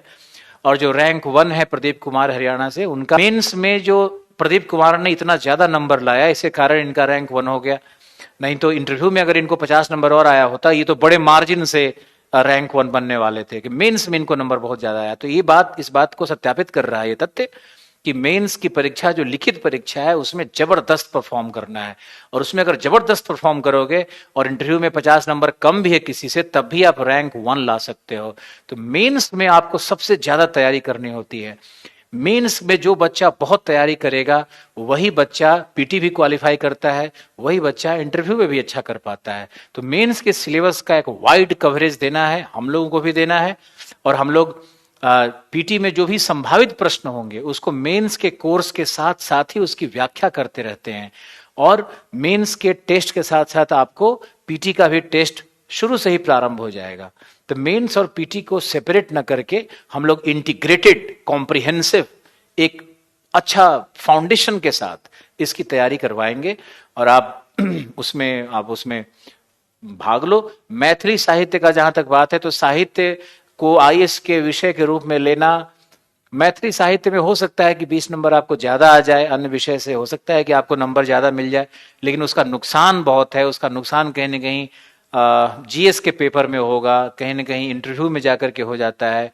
तो ये डैमेज कंट्रोल करो और कोशिश करो कि ऐसा ऑप्शनल लें जिससे कि आप जीएस में भी कवर करो और आप उधर इंटरव्यू भी अच्छा कर पाओ। आ, प्रदीप कुमार का मैंने केस स्टडी बताया, तो आप देखो कि 6 साल 7 साल करोल बाग में रह करके और गहन अध्ययन से ये बात बनती है। कुछ सीरियस बात करनी है आपसे। आप लोग जो रहते हो, दूर रहते हो हम लोगों से, और सिर्फ ये माध्यम से देख पाते हो, मोबाइल में या लैपटॉप में देख पाते हो, तो कई बार हमारा और आपका जो आपका रिस्पेक्ट मेरे प्रति है या प्रेम है नहीं पहुंच पाता। कई बार हमारी भावनाएं भी आप तक नहीं पहुंच पाती है। हमारे पास सिर्फ और सिर्फ शब्द है जो आप तक हम पहुंचाना चाह रहे हैं। और हमारे आज आज की जो मूल भावना है वो ये है कि आप लोग अब पढ़ाई शुरू कर दो, और आज से ही आपका टेबल लैंप, आपका जो भी लाइट का व्यवस्था है, आपका टेबल, आपका बेडशीट, आपकी किताब का रैक, सब साफ सुथरा करके और आज अपना सीट पकड़ लेना है और एक प्रॉपर रूटीन बनाना है बच्चों। एक जब तक रूटीन नहीं बनाओगे, उस रूटीन के अनुसार काम नहीं करोगे, तब तक आप अच्छा नहीं कर पाओगे। और आईएएस में बहुत ही, पीसीएस में बहुत ही डिसिप्लिन चाहिए, बहुत अनुशासन चाहिए। ये बाकी एग्जामिनेशन से बिल्कुल अलग है कि बाकी एग्जामिनेशन तो एक तरह का फन है कि आपने दिन में 5-10 मैथ्स बना लिया, 10-20 रीजनिंग सॉल्व कर लिया, 2-4 अंग्रेजी के शब्द रट लिए तो आपकी तैयारी हो रही है। आईएएस में ऐसा बिल्कुल नहीं होगा। आपको कम से कम 2 घंटा ज्योग्राफी का क्लास करना है तो 2 घंटा हिस्ट्री का क्लास करना है। इसके बाद 2 से 4 घंटे तक आपको इन दोनों को पढ़ना भी है। यानी कम से कम 8 घंटे का समय, 10 घंटे का समय आपको आईएएस की तैयारी में, पीसीएस की तैयारी में लगाना ही होगा। और जब तक ये 10 घंटा और 8 घंटा आपके पास नहीं है पढ़ने को, 4 घंटा आप हमसे पढ़ लिए और 4-5 घंटा आपका स्वाध्याय होना चाहिए।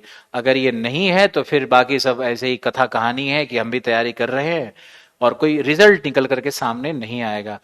एक और भी आपको हम बात आपसे शेयर करना चाह रहे हैं कि आप जब भी ये तैयारी करोगे तो तैयारी में गैप नहीं आना चाहिए। अगर आप गैप कर दोगे ना तो आपका जो भी पीछे का सब कुछ पढ़ा हुआ है वो कहीं ना कहीं निकल जाता है।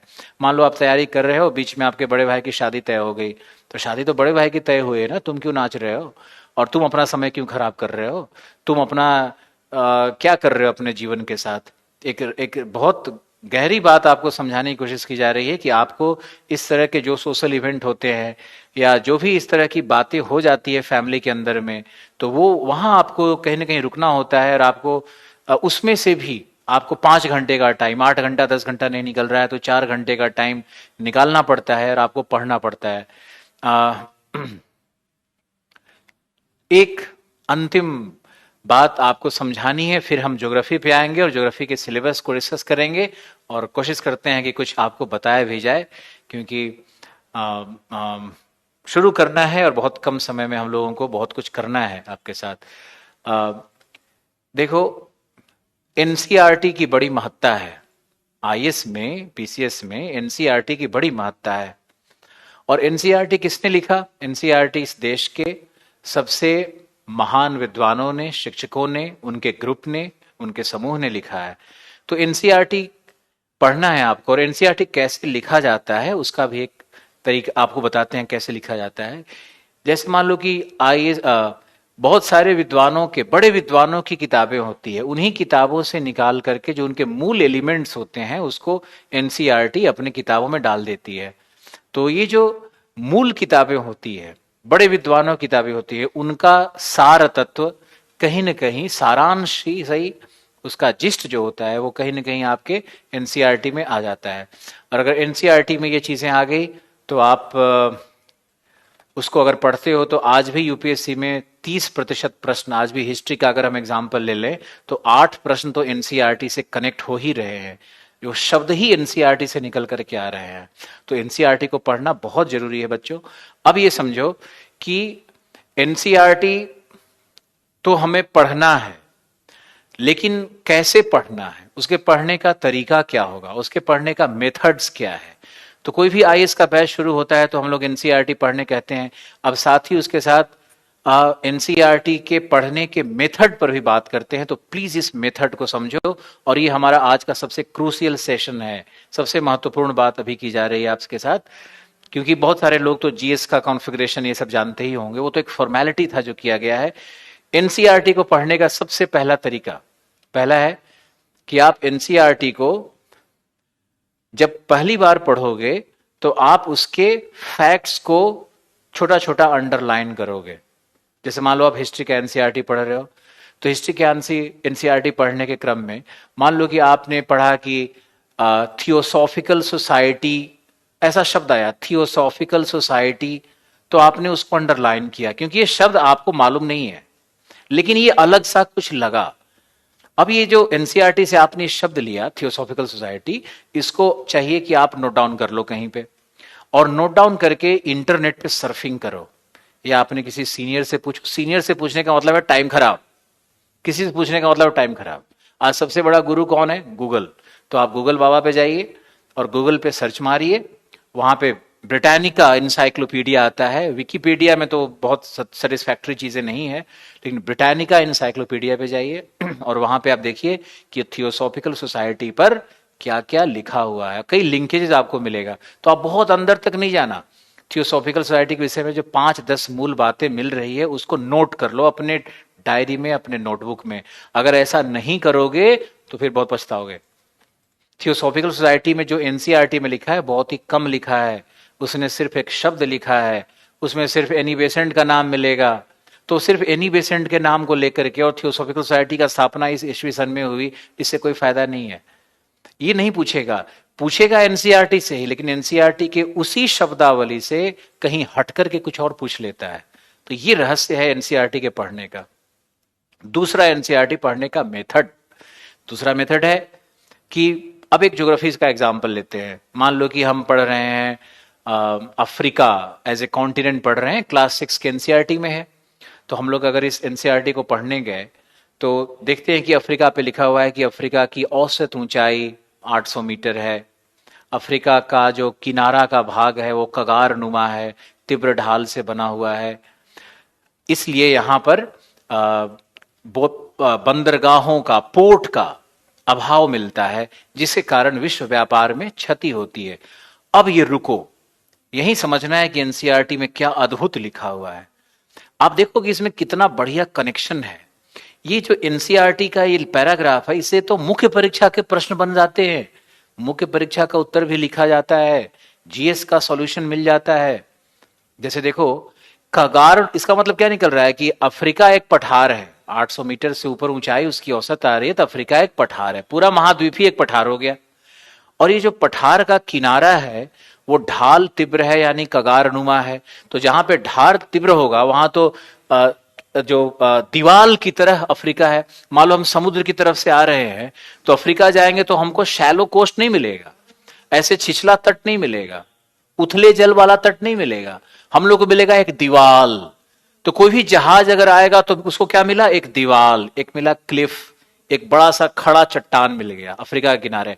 तो वहां से हम लोडिंग अपलोडिंग कैसे करेंगे?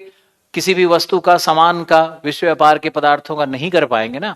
तो इसका मतलब है कि, इसका एक सिंपल सा मतलब है कि अफ्रीका में नेचुरल पोर्ट्स नहीं मिलेंगे। क्यों नहीं मिलेंगे? उसका भूगर्भिक कारण है। भूगर्भिक कारण क्या है? कि अफ्रीका एक प्लेट्यू कॉन्टिनेंट है। अब देखो कितना अद्भुत रहस्य छुपा हुआ है एनसीईआरटी के अंदर में, और हम लोग एनसीईआरटी को पढ़ने के क्रम में इसको देख नहीं पाते हैं, इसको समझ नहीं पाते हैं। एक और एग्जाम्पल आपके लिए सामने है। मान लो अफ्रीका में आगे हम बढ़ते हैं तो लिखा है अफ्रीका एक गोंडवाना लैंड का टुकड़ा है, एक गोंडवाना लैंड का टुकड़ा है। तो मान लो गोंडवाना शब्द पर गए, अब गोंडवाना शब्द को एनसीईआरटी से निकाल करके नोटबुक में लिखो। गोंडवाना क्या है? विकिपीडिया, इंसाइक्लोपीडिया कहीं जाओ, ब्रिटानिका, और देखो वहां पर कि गोंडवाना लैंड है क्या। तो अगर आप गोंडवाना लैंड पे जाओगे तो आपको मिलेगा गोंडवाना लैंड क्या है? पैंजिया का एक दक्षिणी भाग है, टुकड़ा है। गोंडवाना लैंड के और कौन कौन से भाग हैं? तो भारत का प्रायद्वीप भी गोंडवाना लैंड है, तो ऑस्ट्रेलिया भी गोंडवाना लैंड है। गोंडवाना लैंड क्यों कहते हैं? क्योंकि गोंड नामक जो प्रथम प्रजाति है मानव की, वो यही गोंडवाना लैंड पे रहती थी, जो भारत में आज गोंड कहलाते हैं। तो ये गोंडवाना लैंड के विषय में जब आप जानोगे इंटरनेट के माध्यम से, तब आप यूपीएससी की तैयारी कर रहे हो, तब आप एनसीईआरटी को जस्टिफाई कर रहे हो, न्याय कर रहे हो आप एनसीईआरटी के साथ। अब देखते हैं इसमें, एनसीईआरटी में वापस चलते हैं। तो एनसीईआरटी में अगर हम चलेंगे, एनसीईआरटी में अगर हम चलेंगे तो आप देखो कि एनसीईआरटी में दूसरा लाइन लिखा हुआ है कि चूंकि अफ्रीका गोंडवाना लैंड का टुकड़ा है, इसलिए इसमें कोयला एवं आयरन ओर प्राप्त नहीं होता। आपको क्लिक करना चाहिए, आपको याद करना चाहिए कि गोंडवाना लैंड का टुकड़ा कहीं भी अगर मिलेगा तो उसमें मूलतः खनिज नहीं मिलते हैं। ये बात सत्यापित हो रही है यहाँ पे इस एनसीईआरटी से ही। अब इसमें प्रश्न उठेगा कि भाई भारत भी अगर गोंडवाना लैंड का टुकड़ा है तो भारत में तो कोयला और लोहा मिलता है, ऑस्ट्रेलिया में भी कोयला और लोहा मिलता है, यानी कोयला और लोहा जो भारत में मिलता है वो गोंडवाना के चट्टानों में, गोंडवाना लैंड के कारण नहीं मिलता है बल्कि किसी अन्य भूगर्भीय कारण से मिलता है। कैसे अर्थ निकल रहा है कि भारत में जो लोहा और कोयला है वो भारत के गोंडवाना लैंड के टुकड़ा होने के कारण नहीं है बल्कि कोई अन्य भूगर्भीय प्रक्रियाओं के कारण हुआ है। वैसे ही ऑस्ट्रेलिया में जो लोहा मिलता है उसका कारण ये नहीं है कि गोंडवाना लैंड का वो टुकड़ा है। तो गोंडवाना लैंड का जो लिंकेजेस है, जो इसका जो कनेक्शन बन रहा है मिनरलाइजेशन से, खनिजीकरण से, वो एक प्रिंसिपल के रूप में आपको याद करना होगा, वो एक मूल भूगर्भिक सिद्धांत के रूप में आपको समझना होगा। और ये बात एनसीईआरटी समझाती है, बशर्ते आप एनसीईआरटी को उसी गहराई से देखो, उसी उसी उसी तेवर, उसी उसी क्या कहते हैं इंटेंसिटी से आप उसको पढ़ने और समझने की कोशिश करो। आगे देखो क्या लिखा होगा कि चूंकि अफ्रीका में गोंडवाना लैंड के चट्टान है अतः लौह एवं कोयला का अभाव है, इस कारण से वहां उद्योगों का विकास नहीं हुआ, अतः अफ्रीका एक बैकवर्ड कॉन्टिनेंट है। इसका मतलब क्या हुआ कि भाई वहां लोहा और कोयला नहीं है, इसका मतलब आयरन एंड स्टील इंडस्ट्री का विकास नहीं हुआ। और आयरन स्टील इंडस्ट्री क्या है कि वो एक मूलभूत इंडस्ट्री है, और भारत में या दुनिया में कहीं भी अगर इंडस्ट्रियलाइजेशन होना है तो उसका आधार क्या होता है, उसका आधार होता है आयरन एंड स्टील इंडस्ट्री। तो जब तक आयरन स्टील इंडस्ट्री नहीं विकसित होगा बाकी इंडस्ट्रीज कैसे विकसित होंगे। तो कारण क्या है कि अफ्रीका एक बैकवर्ड कॉन्टिनेंट है। अब मुख्य परीक्षा में या कहीं जीएस में ये प्रश्न मान लो चढ़ आ गया बढ़ करके कि अफ्रीका बैकवर्ड कॉन्टिनेंट क्यों है, तो उसका कितना सारा कारण एनसीईआरटी में साफ साफ दिख रहा है। गोंडवाना लैंड का टुकड़ा है इसलिए कोयला और लोहा नहीं है, कोयला और लोहा नहीं इसलिए वहां पर स्टील, आयरन स्टील इंडस्ट्री नहीं है, आयरन स्टील इंडस्ट्री नहीं है तो वहां पर मोटर व्हीकल इंडस्ट्री नहीं होगा, वहां पे हेवी मशीनरी का इंडस्ट्री नहीं होगा, और अगर ये इंडस्ट्री नहीं होंगे तो वहां पे ट्रेड एंड कॉमर्स का ग्रोथ करना बहुत ही मुश्किल है। यानी अफ्रीका डिपेंडेंट है अन्य राष्ट्रों पर इंपोर्ट के लिए। और साउथ अफ्रीका का एग्जांपल लोगे तो साउथ अफ्रीका में कुछ कोल माइंस मिलते हैं, कुछ लोहा भी मिलता है। गैबोन और फ्रेंच गायना जैसे जो छोटे छोटे देश हैं, सॉरी फ्रेंच गायना नहीं, जो जो गिनी कंट्रीज हैं वहां पे थोड़ा सा लोहा मिलता है। तो ये एक अद्भुत अद्भुत कलेक्शन ऑफ फैक्ट्स है जिसमें एनालिसिस भी एनसीईआरटी मिलता है।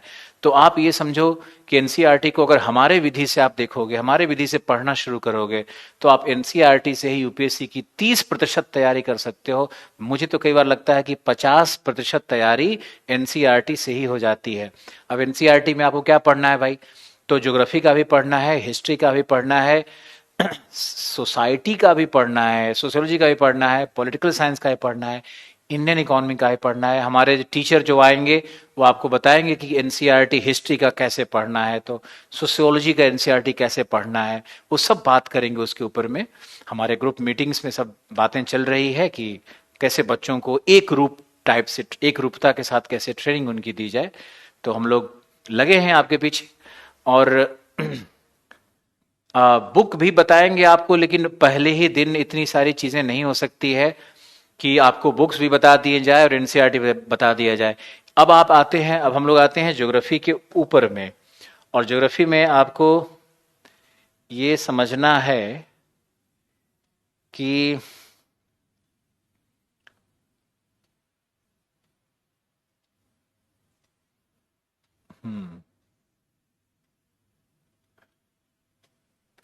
व्हाट इज ज्योग्राफी और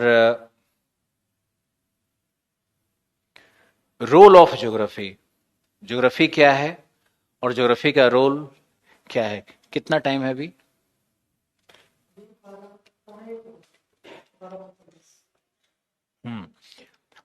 हमारे पास लगभग अभी 1 घंटे का टाइम है, और 1 घंटे में आपको हम ज्योग्राफी के विषय में और ज्योग्राफी कैसे पढ़ें और क्या करना है इसके विषय में आपको हम डिटेल से बताते हैं। ये बहुत इंपॉर्टेंट है आपके लिए।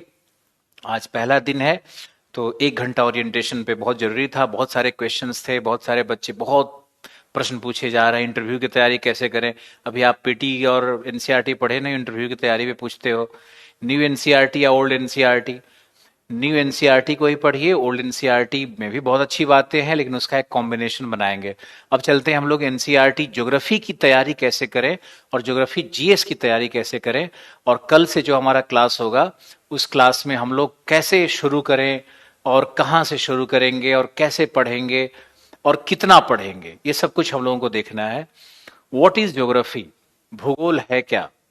आप सब लोग 1 मिनट के लिए अच्छे से शांत हो जाओ पहले, और ज्योग्राफी और विषय जब शुरू होने लगे तो आपके अंदर में एक गंभीरता आनी चाहिए, और उस गंभीरता के साथ विषय को समझने की कोशिश करो, क्योंकि जो सामान्य जनरल बातें थी वो कही जा चुकी हैं और ये बातें आगे भी कही जाती रहेंगी। तो एक दिन में तो सब कुछ यूपीएससी के बारे में बताया नहीं जा सकता है। तो आप ऐसे समझो कि ज्योग्राफी का बहुत बड़ा रोल है, ज्योग्राफी और पर्यावरण का बहुत ही व्यापक रोल है सिविल सर्विसेज में। जैसा मैंने आपको पहले ही बताया है कि पीटी में 30-35 प्रश्न तो ज्योग्राफी एनवायरमेंट से आ ही जाते हैं। अगर हम एग्रीकल्चर और ज्योग्राफी एनवायरमेंट की बात करेंगे तो इस वर्ष भी 35 प्रश्न आए हैं। तो आप ऐसा कोई भी विषय नहीं है जो कि 1/3 से ज्यादा प्रश्न को एरिया को कवर करे आपके पीटी में। मेंस में चलेंगे तो मैंने आपको बहुत अच्छे से बता दिया कि पेपर 1, 2, 3, 4 सब में रोल है उसका कहीं ना कहीं। कैसे रोल है वो आपको शॉर्ट में हम बताते हैं। जैसे पेपर 1 में आप जाओगे तो 100 नंबर का तो डायरेक्ट प्रश्न रहेगा, और जो इंडियन सोसाइटी वाले प्रश्न हैं उसको भी लिखने में एम्पावरमेंट आएगा। तो ये लगभग 120 से 150 प्रश्न का दायरा आपका कवर करेगा पेपर 1 में, क्योंकि ज्योग्राफी के अंतर्गत भी पॉपुलेशन पढ़ा जाता है, अर्बनाइजेशन पढ़ा जाता है, ज्योग्राफी एंड फेमिनिज्म जैसे विषय भी आ जाते हैं, माइग्रेशन जैसे विषय आ जाते हैं। तो ये जो सारे विषय हैं ना जो पेपर 1 में लिखे हुए हैं वो भूगोल के तहत भी आ जाते हैं और इंडियन सोसाइटी में भी आ जाते हैं। तो कई बार हम लोगों का इंडियन सोसाइटी सोशियोलॉजी वाले टीचर सबसे थोड़ा सा कन्फ्लिक्ट भी हो जाता है कि हम लोग भी उस विषय को पढ़ाते हैं, उनके द्वारा भी पढ़ाया जाता है। आपको एडवांटेज है कि दोनों लोग पढ़ाएंगे, आप अपना बेस्ट ले लीजिए, तो ये बहुत अच्छी बात है। पेपर 1 में 150 नंबर हो गया ज्योग्राफी का रोल। अब आओ पेपर 2 में। पेपर 2 में तो जियो पॉलिटिक्स करके कुछ प्रश्न आते हैं 30 से 40 नंबर के। अब जियो पॉलिटिक्स का मतलब होता है कि जैसे मान लो लुक ईस्ट पॉलिसी है तो भारत ने ईस्ट के लिए पॉलिसी बनाई, लुक वेस्ट पॉलिसी है, इस तरह का जो होता है। जैसे गुजराल डॉक्ट्राइन है। तो भूगोल के ऑप्शनल में भी ये प्रश्न आते हैं। तो भूगोल ऑप्शनल पढ़ने के क्रम में ये 30-40 नंबर का जियो पॉलिटिक्स भी, SAARC and India, India and Indian Ocean, role of India and Indian Ocean, Bharat का हिंद महासागर की भू राजनीति में क्या प्रभाव है और क्या योगदान है विश्व की भू राजनीति में, इस तरह के प्रश्न भूगोल के अंतर्गत आते हैं। तो ये जियो पॉलिटिक्स वाला पार्ट भी आपका कवर करेगा। पेपर 3 में आप जाओगे तो आर्थिक भूगोल बड़ा महत्वपूर्ण वहां पर हो जाता है। वो इंडियन इकोनॉमी और आर्थिक भूगोल दोनों मिलकर के ही आपका काम करेगा। जैसे एक छोटा सा उदाहरण लेते हैं कि अगर आप पेपर 3 में जाओगे तो पेपर 3 में एक प्रश्न पूछता है एग्रीकल्चरल पॉलिसी पे। तो एग्रीकल्चरल पॉलिसी तो चलो आप इंडियन इकोनॉमी के पर्सपेक्टिव से आप पढ़ लोगे, लेकिन अगर मान लो क्रॉपिंग पैटर्न पूछता है तो क्रॉपिंग पैटर्न तो ज्योग्राफी का विषय हो जाएगा ना। फूड प्रोसेसिंग इंडस्ट्री की जो नीतियां हैं वो तो इंडियन इकोनॉमी में आप पढ़ोगे, लेकिन जो फूड प्रोसेसिंग इंडस्ट्री कहाँ पर लगता है, क्यों लगता है, उसका क्षेत्रीय विकास से क्या संबंध है, ग्रामीण विकास से क्या संबंध है, इस तरह के जो विषय होंगे वो तो आपको भूगोल में आकर के पढ़ने पड़ेंगे। यानी पेपर 3 में डिजास्टर मैनेजमेंट हो। अब नेचुरल डिजास्टर क्या होता है, तो भूकंप एक नेचुरल डिजास्टर है, फ्लड एक नेचुरल डिजास्टर है, अर्थक्वेक एक नेचुरल डिजास्टर है। तो ये सारे जो नेचुरल डिजास्टर वाले जो प्रश्न हैं वो तो भूगोल के अंतर्गत आ जाते हैं। हालांकि उनकी जो नीतियां होगी, जो क्या कहते हैं उसके जो समाधान होंगे वो आपको फिर पब्लिक एडमिनिस्ट्रेशन के कुछ प्रिंसिपल्स में मिलेंगे। तो आपको ऐसे समझना है कि भूमिका ज्योग्राफी के पेपर 3 में बहुत बड़ी होगी। इन्वायरमेंट में आप जाओगे तो ज्योग्राफी वाला इन्वायरमेंटल पार्ट भी आ जाता है और साइंस एंड टेक वाला इन्वायरमेंटल पार्ट भी आ जाता है। एक्चुअली विषय को ही अंतर विषयी बना दिया गया है। तो ज्योग्राफी की एक बड़ी भूमिका होती है पेपर 3 के सिलेबस में। लगभग वहां भी आप जाओगे तो 80 नंबर का तो कम से कम कवरेज आपको देगा ही देगा। 60 नंबर तो डायरेक्ट देगा और 30-40 नंबर पे अपना प्रभाव छोड़ देता है ज्योग्राफी। तो ये वहां भी एडवांटेज मिलेगा आपको। तो आप जाओगे इथिक्स वाले पेपर में, तो इथिक्स वाले पेपर में हमारा कोई रोल नहीं होता है। हालांकि जो बच्चे ऑप्शनल लेते हैं और ऑप्शनल में जब पढ़ते हैं, व्यवहारवाद पढ़ते हैं या फिर मानववाद पढ़ते हैं या जो भी कल्याणवाद पढ़ते हैं, उग्र सुधारवाद पढ़ते हैं या आइडलिज्म आदर्शवाद पढ़ते हैं, एग्जिस्टेंशियलिज्म पढ़ते हैं, इस तरह का जब चिंतन की धाराओं को जब पढ़ते हैं भौगोलिक चिंतन में ऑप्शनल वाले बच्चे, तो वहां जाकर के फिर एक अलग प्रभाव होता है, वो इथिक्स वाले पेपर में कहीं ना कहीं काम आता है। जैसे कांट है, तो कांट के विषय में फिलॉसफी में भी लोग पढ़ते हैं, भौगोलिक चिंतन में भी लोग पढ़ते हैं, पॉलिटिकल साइंस में भी पढ़ने को मिल जाता है। तो ये कुछ वहां भी ओवरलैप्स है और आपको मदद करेगी ही करेगी। आप ज्योग्राफी अच्छा करोगे तो निबंध भी निश्चित रूप से, 2 निबंध लिखने आते हैं तो 2 निबंध में 1 निबंध या 2 निबंध, कई बार दोनों ही आ जाते हैं। तो भूगोल का एक व्यापक प्रभाव है। सबसे इंपॉर्टेंट बात जो आपको बतानी है कि हर जीएस के पेपर और निबंध में तो है ही, इसके साथ साथ अगर आप देखोगे तो ये जो हमारे विषय होते हैं, जब हमारा इंटरव्यू होता है, तो इंटरव्यू में जब हम जाते हैं तो इंटरव्यू बोर्ड में भी क्या पूछा जाएगा, आपसे पूछा जाता है कि आप अपने डिस्ट्रिक्ट का डेवलपमेंट कैसे करोगे, आप अपने गांव का विकास कैसे करोगे, आप कौन सी नीतियां बनाओगे आईएएस बनने के बाद कि वहां के नारी और वहाँ के जो बाल श्रम हैं या वहाँ के जो बुजुर्ग हैं उनकी स्थिति में कैसे सुधार होगी। तो ये जब विषय इस तरह के, आपके यहाँ प्रदूषण कैसे कंट्रोल होगा, तो नगरीकरण को कैसे रोकना है, तो नगर नियोजन कैसे करोगे, तो सड़क मार्ग कैसे बनाओगे, बस्तियों में सुधार कैसे करोगे, अगर इस तरह के प्रश्न ही तो पूछे जाते हैं। या भू राजनीति से पूछ लेते हैं वो कि भारत का क्या संबंध चल रहा है। तो कहीं ना कहीं जो इंटरव्यू होता है आईएएस का, वो या तो ज्योग्राफिकल या पॉलिटिकल साइंस जैसे या पॉवर जैसे विषयों पे आधारित होता है। तो अगर हम इंटरव्यू की विवेचना करेंगे तो पॉलिटिकल साइंस, पब्लिक एडमिनिस्ट्रेशन और ज्योग्राफी, ये तीनों का एक कहीं ना कहीं ये कॉम्बिनेशन इंटरव्यू नजर आता है। और करंट अफेयर में जाओगे तो करंट अफेयर का बड़ा रोल है और करंट अफेयर से इंटरव्यू में बहुत सारे प्रश्न पूछे जाएंगे, परंतु वहां भी आपको कहीं ना कहीं इंडियन इकोनॉमी से संबंधित, रिसोर्स मैनेजमेंट से संबंधित, इन्वायरमेंटल प्रॉब्लम से संबंधित प्रश्न पूछे जाते हैं। तो आपको ये समझना होगा कि भूगोल की भूमिका सिर्फ पीटी में ही नहीं है, मेंस में ही नहीं है, निबंध में ही नहीं है, बल्कि इंटरव्यू में भी है। तो एक ऐसा अंतर विषयी सब्जेक्ट है जो कि हर जगह अपना कहीं ना कहीं रोल निभाता है। और यही कारण है कि भूगोल ऑप्शनल वाले बच्चे सबसे ज्यादा क्वालिफाई करते हैं। पीटी में जो रिजल्ट आता है उसमें एक रहस्य आपको बताना बहुत जरूरी है कि मान लो कि पीटी में भूगोल से चूंकि ज्यादा प्रश्न आते हैं, तो सबसे ज्यादा लोग जो पीटी क्वालिफाई करते हैं वो भूगोल ऑप्शनल वाले ही होते हैं। आप यूपीएससी के वेबसाइट पे इस बात को देख सकते हो कि कम से कम 2600 से 3000 बच्चे जो पीटी क्वालिफाई करते हैं वो ज्योग्राफी ऑप्शनल वाले करते हैं। तो अगर मान लो कि 10,000 पीटी में रिजल्ट आ रहा है, गंभीर विषय है, 10,000 अगर पीटी में रिजल्ट आ रहा है, तो उस 10,000 में 3,000 बच्चे या 2600-2700 बच्चे तो सिर्फ वो पीटी क्वालिफाई कर जाते हैं जो कि ज्योग्राफी के होते हैं, क्योंकि ज्योग्राफी, एनवायरमेंट, एग्रीकल्चर से 30 से 40 प्रश्न पूछा जाता है। तो इन बच्चों को कहीं ना कहीं एज मिल जाता है उस चीज को लेकर के। और ये मान लो कि आपका कोई विषय अन्य विषय है, तो अन्य विषय से जो प्रश्न है वो 15 है, सीमित हैं 15 तक। और कुछ विषय जैसे साहित्य का जो विषय होता है, मैथिली साहित्य या हिंदी साहित्य, संस्कृत साहित्य, पीटी में एक भी प्रश्न नहीं पूछा जाना है उनसे। तो और पीटी में जब कोई प्रश्न नहीं पूछा जाएगा उनसे, तो उन विषयों वाले जो वैकल्पिक विषय के लोग होते हैं, हिंदी साहित्य वाले, उनका पीटी ही क्वालिफाई नहीं होता है। तो आप देखोगे कि जो लोग मेंस लिख रहे हैं हिंदी साहित्य से, वो सिर्फ 290 है 290 के आसपास बच्चे होते हैं, और 3,000 बच्चे से 2600 बच्चे तक ज्योग्राफी से हो जाते हैं। पॉलिटिकल साइंस से भी 1200-1300 बच्चे पीटी क्वालिफाई कर जाते हैं ऑप्शनल वाले, और हिस्ट्री से भी 1200-1300 बच्चे क्वालिफाई कर जाते हैं। लेकिन ज्योग्राफी इन दोनों से दुगना आता है। कारण भी यही है कि दुगना पीटी में प्रश्न भी आता है। तो ज्योग्राफी की एक बहुत महत्तर भूमिका है, बड़ी भूमिका है। यहाँ सिर्फ और सिर्फ जीएस का क्लास चलना है आपके चैनल पे, आपके इस प्रोग्राम में जीएस का क्लास चलना है। तो मुझे ये बहुत गहराई से आपको समझाना है कि पूरे आईएएस के प्रिपरेशन में ज्योग्राफी की एक बहुत गहरी और बड़ी भूमिका होने वाली है। Can you hear me? क्या आप सुन पा रहे हो मुझे?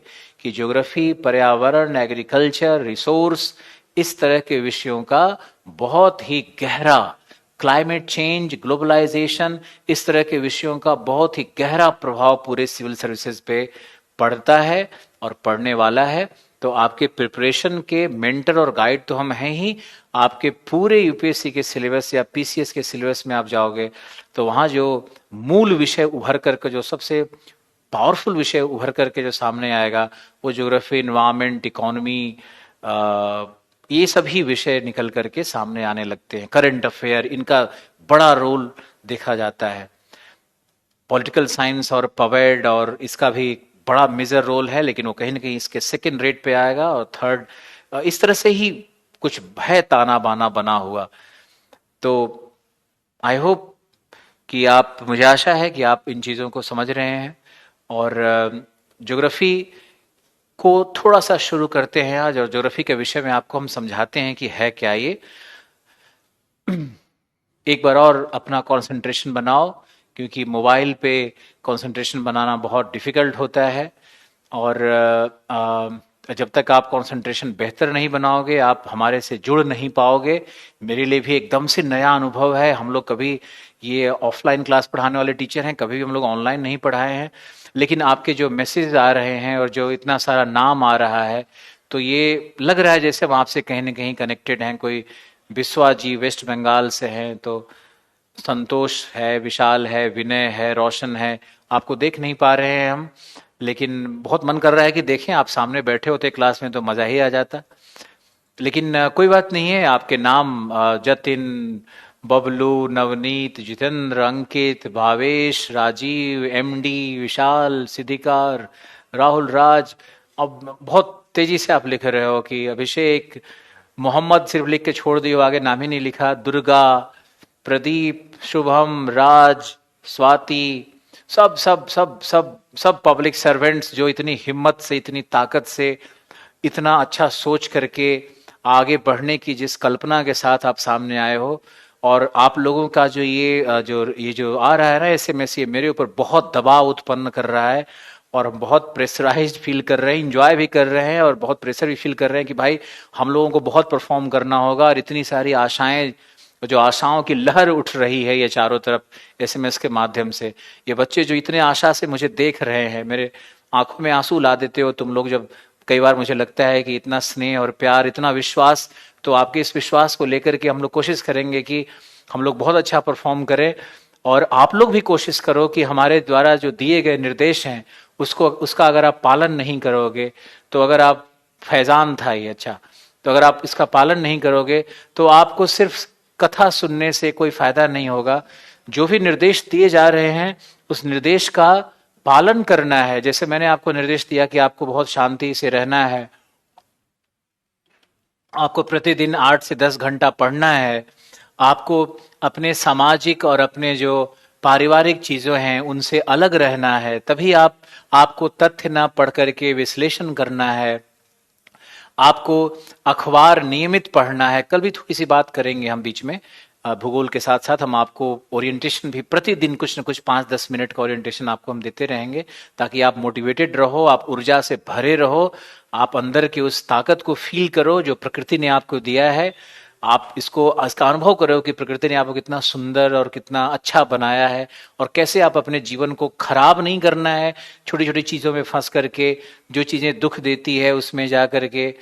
और कई लोग प्रॉमिस कर रहे हैं कि जरूर करेंगे सर। तो आपका जो ये उत्साह है, आपका जो एनर्जी है, ये बिल्कुल बचा रहना चाहिए, ये जिंदा रहना चाहिए। ये सिर्फ एक दिन का एनर्जी नहीं होना चाहिए। ये कम से कम आपको एनर्जी बना के रखना है 2 से 3 साल तक। देखो अपने पेरेंट्स को भी, हम आप पेरेंट्स के लिए एक वीडियो बनाने वाले हैं, माता पिता के ऊपर भी एक वीडियो बनाने वाले हैं। तो 5-6 क्लास डेमो के रूप में आप क्या डेमो देख करके करोगे? हम लोग 15 साल से इतना डेमो दे चुके हैं, आपका क्या डेमो लेकर करना है? कोई बात नहीं, आपको कुछ क्लासेस डेमो लेने हैं तो आप ले लीजिए। आप हमारे चैनल पे चले जाइए, वहां पर मैंने कई बड़े ही कठिन विषय को पढ़ाया है, क्लाउड पढ़ाया है। आप जाकर के क्लाउड पढ़ लो तो आपको डेमो मिल जाएगा कि क्या डेमो है, कैसे पढ़ते हैं। आप हमारे डेमो चैनल पे जाओगे, डेमो देखोगे तो सौरभ, लव यू टू।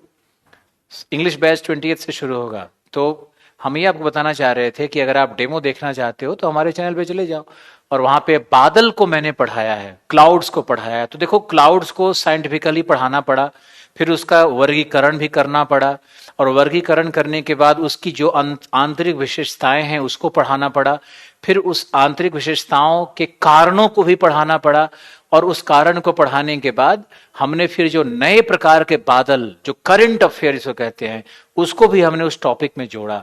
तो आप ये हमारे चैनल पे जाकर के देखोगे कि बादल टॉपिक, क्लाउड्स पे सर ने क्या पढ़ाया है, तो आपको ये फील हो जाएगा। आपके लिए बहुत बड़ा डेमो क्लास होगा। आप उस टॉपिक पे जाके वेटलैंड को देखो कि हमने कैसे पढ़ाया है। लेकिन जो हमारा पढ़ाने का यहाँ मेथड होगा, आपके साथ जो मेथड होगा, इस प्लेटफॉर्म पर जो मेथड होगा, वो ये होगा कि हम लोग पहले बहुत ही बेसिक और एलिमेंट्री चीजों के साथ चलेंगे। और सबसे पहले शुरू करेंगे मैपिंग, सबसे पहले मानचित्र का अवलोकन शुरू करेंगे, और विश्व के प्रादेशिक भूगोल को पढ़ेंगे। हमारी योजना ऐसे ही है, क्योंकि अगर आप विश्व के प्रादेशिक भूगोल को पढ़ते हो, जैसे मान लिया कि हम शुरू करते हैं ऑस्ट्रेलिया से, तो अगर ऑस्ट्रेलिया से हम शुरू करते हैं तो ऑस्ट्रेलिया में कौन से पर्वत हैं, कौन सी नदियां बह रही हैं, कौन से झील हैं, कौन से उच्चावचीय दशाएं हैं, कहाँ कहाँ बंदरगाह हैं, कहाँ कहाँ खनिज मिलता है, कहाँ कहाँ बड़े महानगर हैं, कहाँ कहाँ इंडस्ट्रियल टाउन है, वनस्पति कौन सी है, जंतु कौन से हैं, अभ्यारण्य कहाँ कहाँ बने हुए हैं, ट्राइब्स कौन कौन से हैं, औद्योगिकरण किस प्रकार का है, नगरीकरण किस प्रकार का है, जनसंख्या का समूह कैसा है, और कौन से रेशियल ग्रुप रह रहे हैं, कौन से इथनिक ग्रुप रह रहे हैं, नृजातीय संस्कृति क्या है, HDI ह्यूमन डेवलपमेंट इंडेक्स पे ऑस्ट्रेलिया कहाँ है। इतना व्यापक पढ़ेंगे। अगर इसको व्यापक करके नहीं पढ़ेंगे तो फिर यूपीएससी का बेस जो होता है ना, जो आधार होता है, वही खिसक जाएगा। तो हम लोग यूपीएससी के आधार को तैयार करने के लिए आपका प्रारंभ ही कर रहे हैं ज्योग्राफी के मैपिंग से, ज्योग्राफी के प्रादेशिक भूगोल से, और शुरू करेंगे एंटार्क्टिका, ऑस्ट्रेलिया, साउथ अमेरिका, इन सभी कॉन्टिनेंट को क्रमवार ढंग से हम लोग पढ़ते चले जाएंगे, और इन कॉन्टिनेंट्स के अंदर की सभी विशेषताएं, भौतिक विशेषताएं, आर्थिक विशेषताएं, मानवीय विशेषताओं, सभी का अध्ययन करेंगे। और क्लास में कहीं ना कहीं हम लिखवाएंगे भी, थोड़ा बहुत डिक्टेशन भी आपको देना पड़ेगा। सिर्फ क्लास में भाषण देने से, सिर्फ क्लास में फैक्ट को बोल करके निकलने से काम नहीं होगा, आपको लिखना पड़ेगा। तो कल से जब आप मेरे साथ जुड़ोगे तो आपके लिए 2 निर्देश है। ध्यान से सुनो, सब लोग सुनो, इसको नोट करो कि कल जब आप क्लास में हमसे जुड़ोगे तो आपके लिए 2 निर्देश है। पहला निर्देश है कि आप एटलस लाओगे। अब एटलस कौन सा लाओगे? तो एटलस मेरे अनुसार से आप या तो टीटी के एटलस लोगे, टीटी के स्कूल एटलस एक आता है, उसको आप लोगे, या इसमें आपको या तो फिर ऑक्सफोर्ड का एटलस है, ये ऑक्सफोर्ड का एटलस है, ऑक्सफोर्ड स्कूल एटलस है, और ऑक्सफोर्ड स्टूडेंट एटलस है। तो आप ऑक्सफोर्ड स्टूडेंट एटलस लेना। आप ध्यान रखो, ऑक्सफोर्ड स्टूडेंट एटलस लेना। तो कल आप क्या करोगे कि अपना एटलस लोगे और अपना नोटबुक लोगे, और सबसे ऊपर में क्या लिखोगे? विश्व का भूगोल, संसाधन एवं उद्योग। तो विश्व के भूगोल का हम लोग कल से अध्ययन शुरू कर देंगे। कल से सीरियस क्लासेस शुरू हो जाएंगी हमारी। हिस्ट्री में आज से ही सीरियस क्लासेस शुरू हो जाएंगी आपकी, और हिस्ट्री में आज से आपको मॉडर्न इंडिया का क्लास मिलने वाला है। रजनीश जी आएंगे और मॉडर्न इंडिया और हिस्ट्री का पूरा स्ट्रक्चर ड्रॉ करेंगे, और आपको हिस्ट्री में क्या करना है वो आप सेकेंड सेशन में लर्न करोगे। कल से हम लोग लर्न करेंगे कि ज्योग्राफी को कैसे पढ़ना है और क्या क्या पढ़ना है। कल से हमारी वास्तविक क्लासेस जो होती है ना, जो ज्ञान बेस्ड होती है, जो यूपीएससी स्टैंडर्ड की होती है, वो सब शुरू होने वाली है। लेकिन कल आपको क्लास में आने के पहले क्या करना है? ऑक्सफोर्ड एटलस लेना है।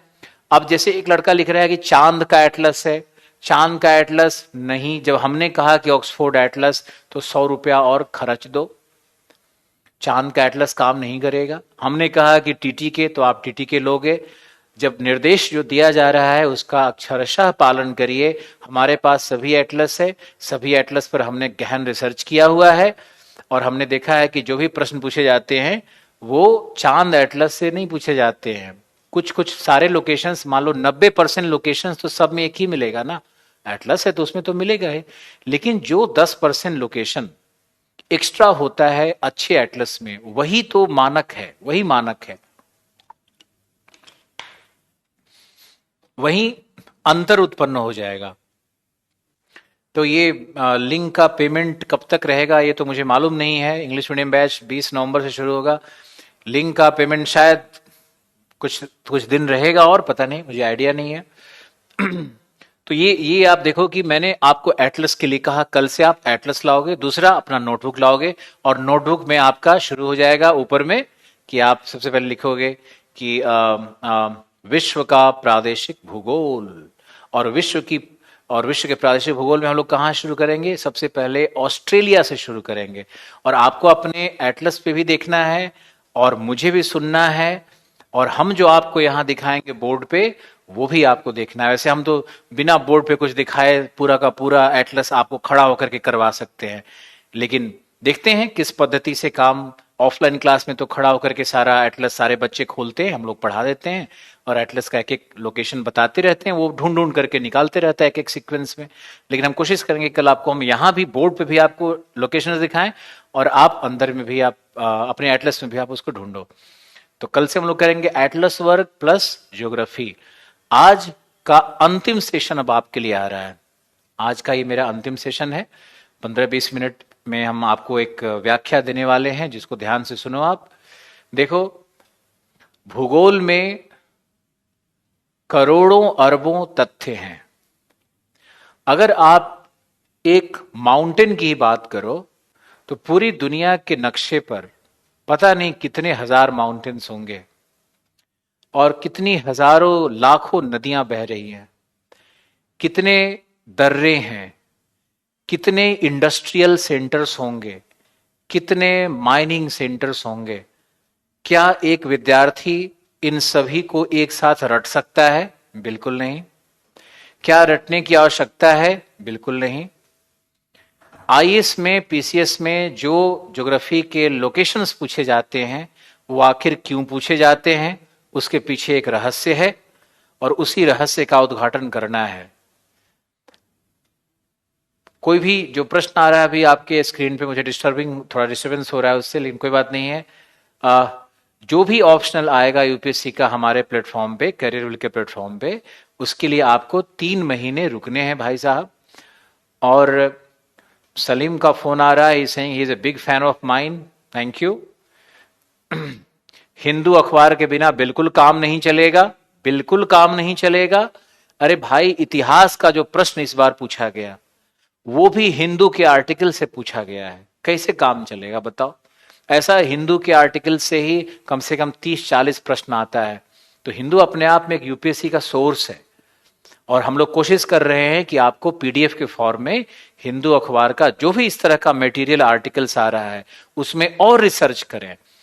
जैसे मैंने एनसीईआरटी में रिसर्च की बात की, वैसे और रिसर्च करें और उन सबको हम उसमें डालें।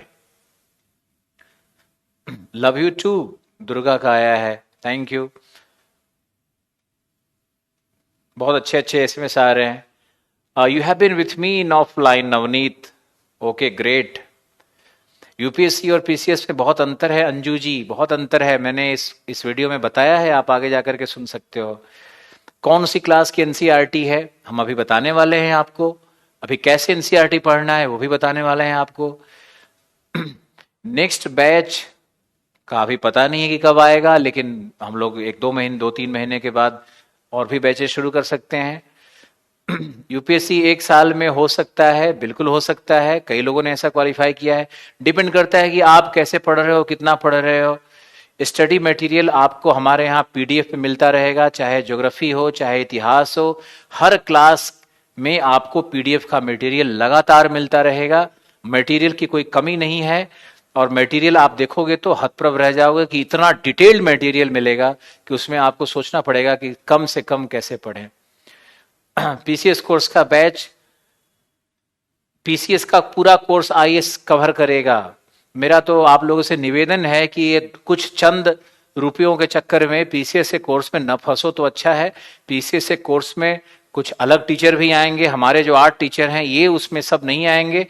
और हम लोग का क्लास भी उसमें कुछ न कुछ कम हो जाएगा, प्लस पीसीएसए कोर्स में करंट अफेयर का क्लास और टेस्ट सीरीज का वैसा प्रोविजन नहीं है। प्लस पीसीएस वाले कोर्स में आपको ध्यान रखना है कि इथिक्स का जो पेपर 4 है उसको भी नहीं पढ़ाया जाता है।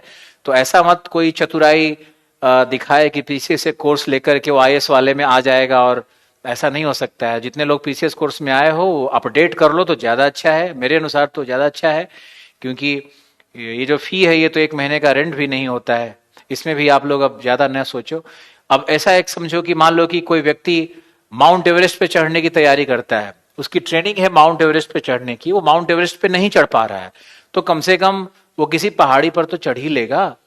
तो आपको जब अपॉर्चुनिटी मिल रहा है इतने छोटे प्राइस में कि आप माउंट एवरेस्ट पे चढ़ने की कोशिश करो, उसकी ट्रेनिंग ले लो, वो भी दिल्ली के अच्छे ट्रेनर्स के द्वारा, तो आप क्यों ऐसा सोच रहे हो कि हम पीसीएस में जाकर के कोई फायदा नहीं होगा उससे, बल्कि आपको हर हाल में आपके हित में कही जा रही है बातें कि आप आईएएस में ही एडमिशन ले लो, और पीसीएस में ले लिया है तो अपने आप को प्रमोट करवा करके इसमें आ जाओ, वो ज्यादा बेहतर है कि आपको सब कुछ मिलेगा, कंप्लीट पैकेज मिलेगा आपको। और आईएएस की तैयारी करोगे तो पीसीएस तो आपके लिए आसान हो ही जाएगा।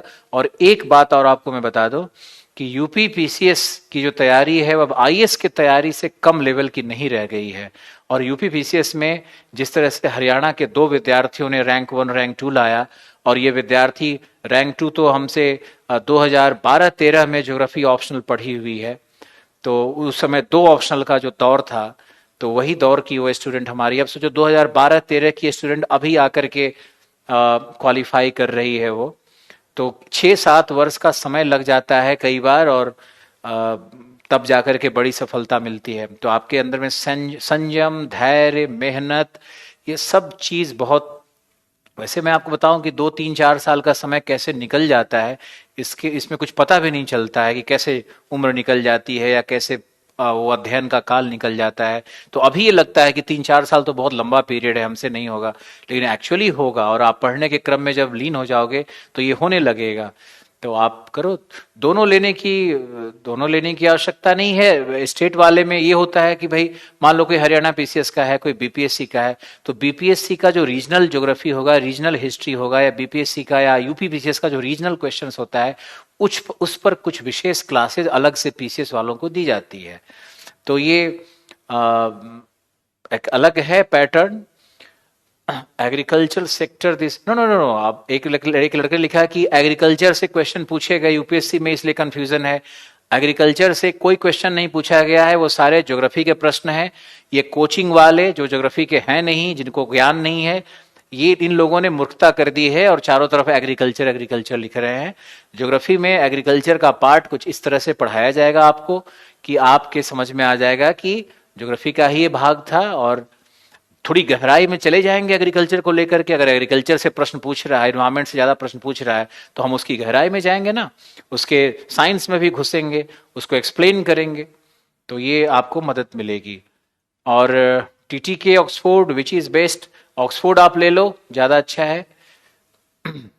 आप जैसा मैंने कहा कि आप इंडियन आर्मी में हैं अभिषेक जी, तो आप उससे क्या हुआ, आप इस पे आप तैयारी करिए।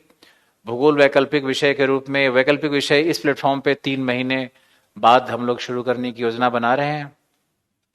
ये 2021 के लिए बैच नहीं है, ये फाउंडेशन बैच है, कई बार कहा जा चुका है। और इसमें हम लोग आगे तक 2022, 23, 24 जाओगे तब भी ये फायदा करेगा। जो मूल चीजें हैं वो नहीं बदलती हैं, करंट अफेयर बदल जाता है, और करंट अफेयर में जो भी पीडीएफ बनेगा, जो मटेरियल बनता रहेगा, वो आपको हम सप्लाई करते रहेंगे। आप चाहोगे तो उसका एक्सेस ले सकते हो।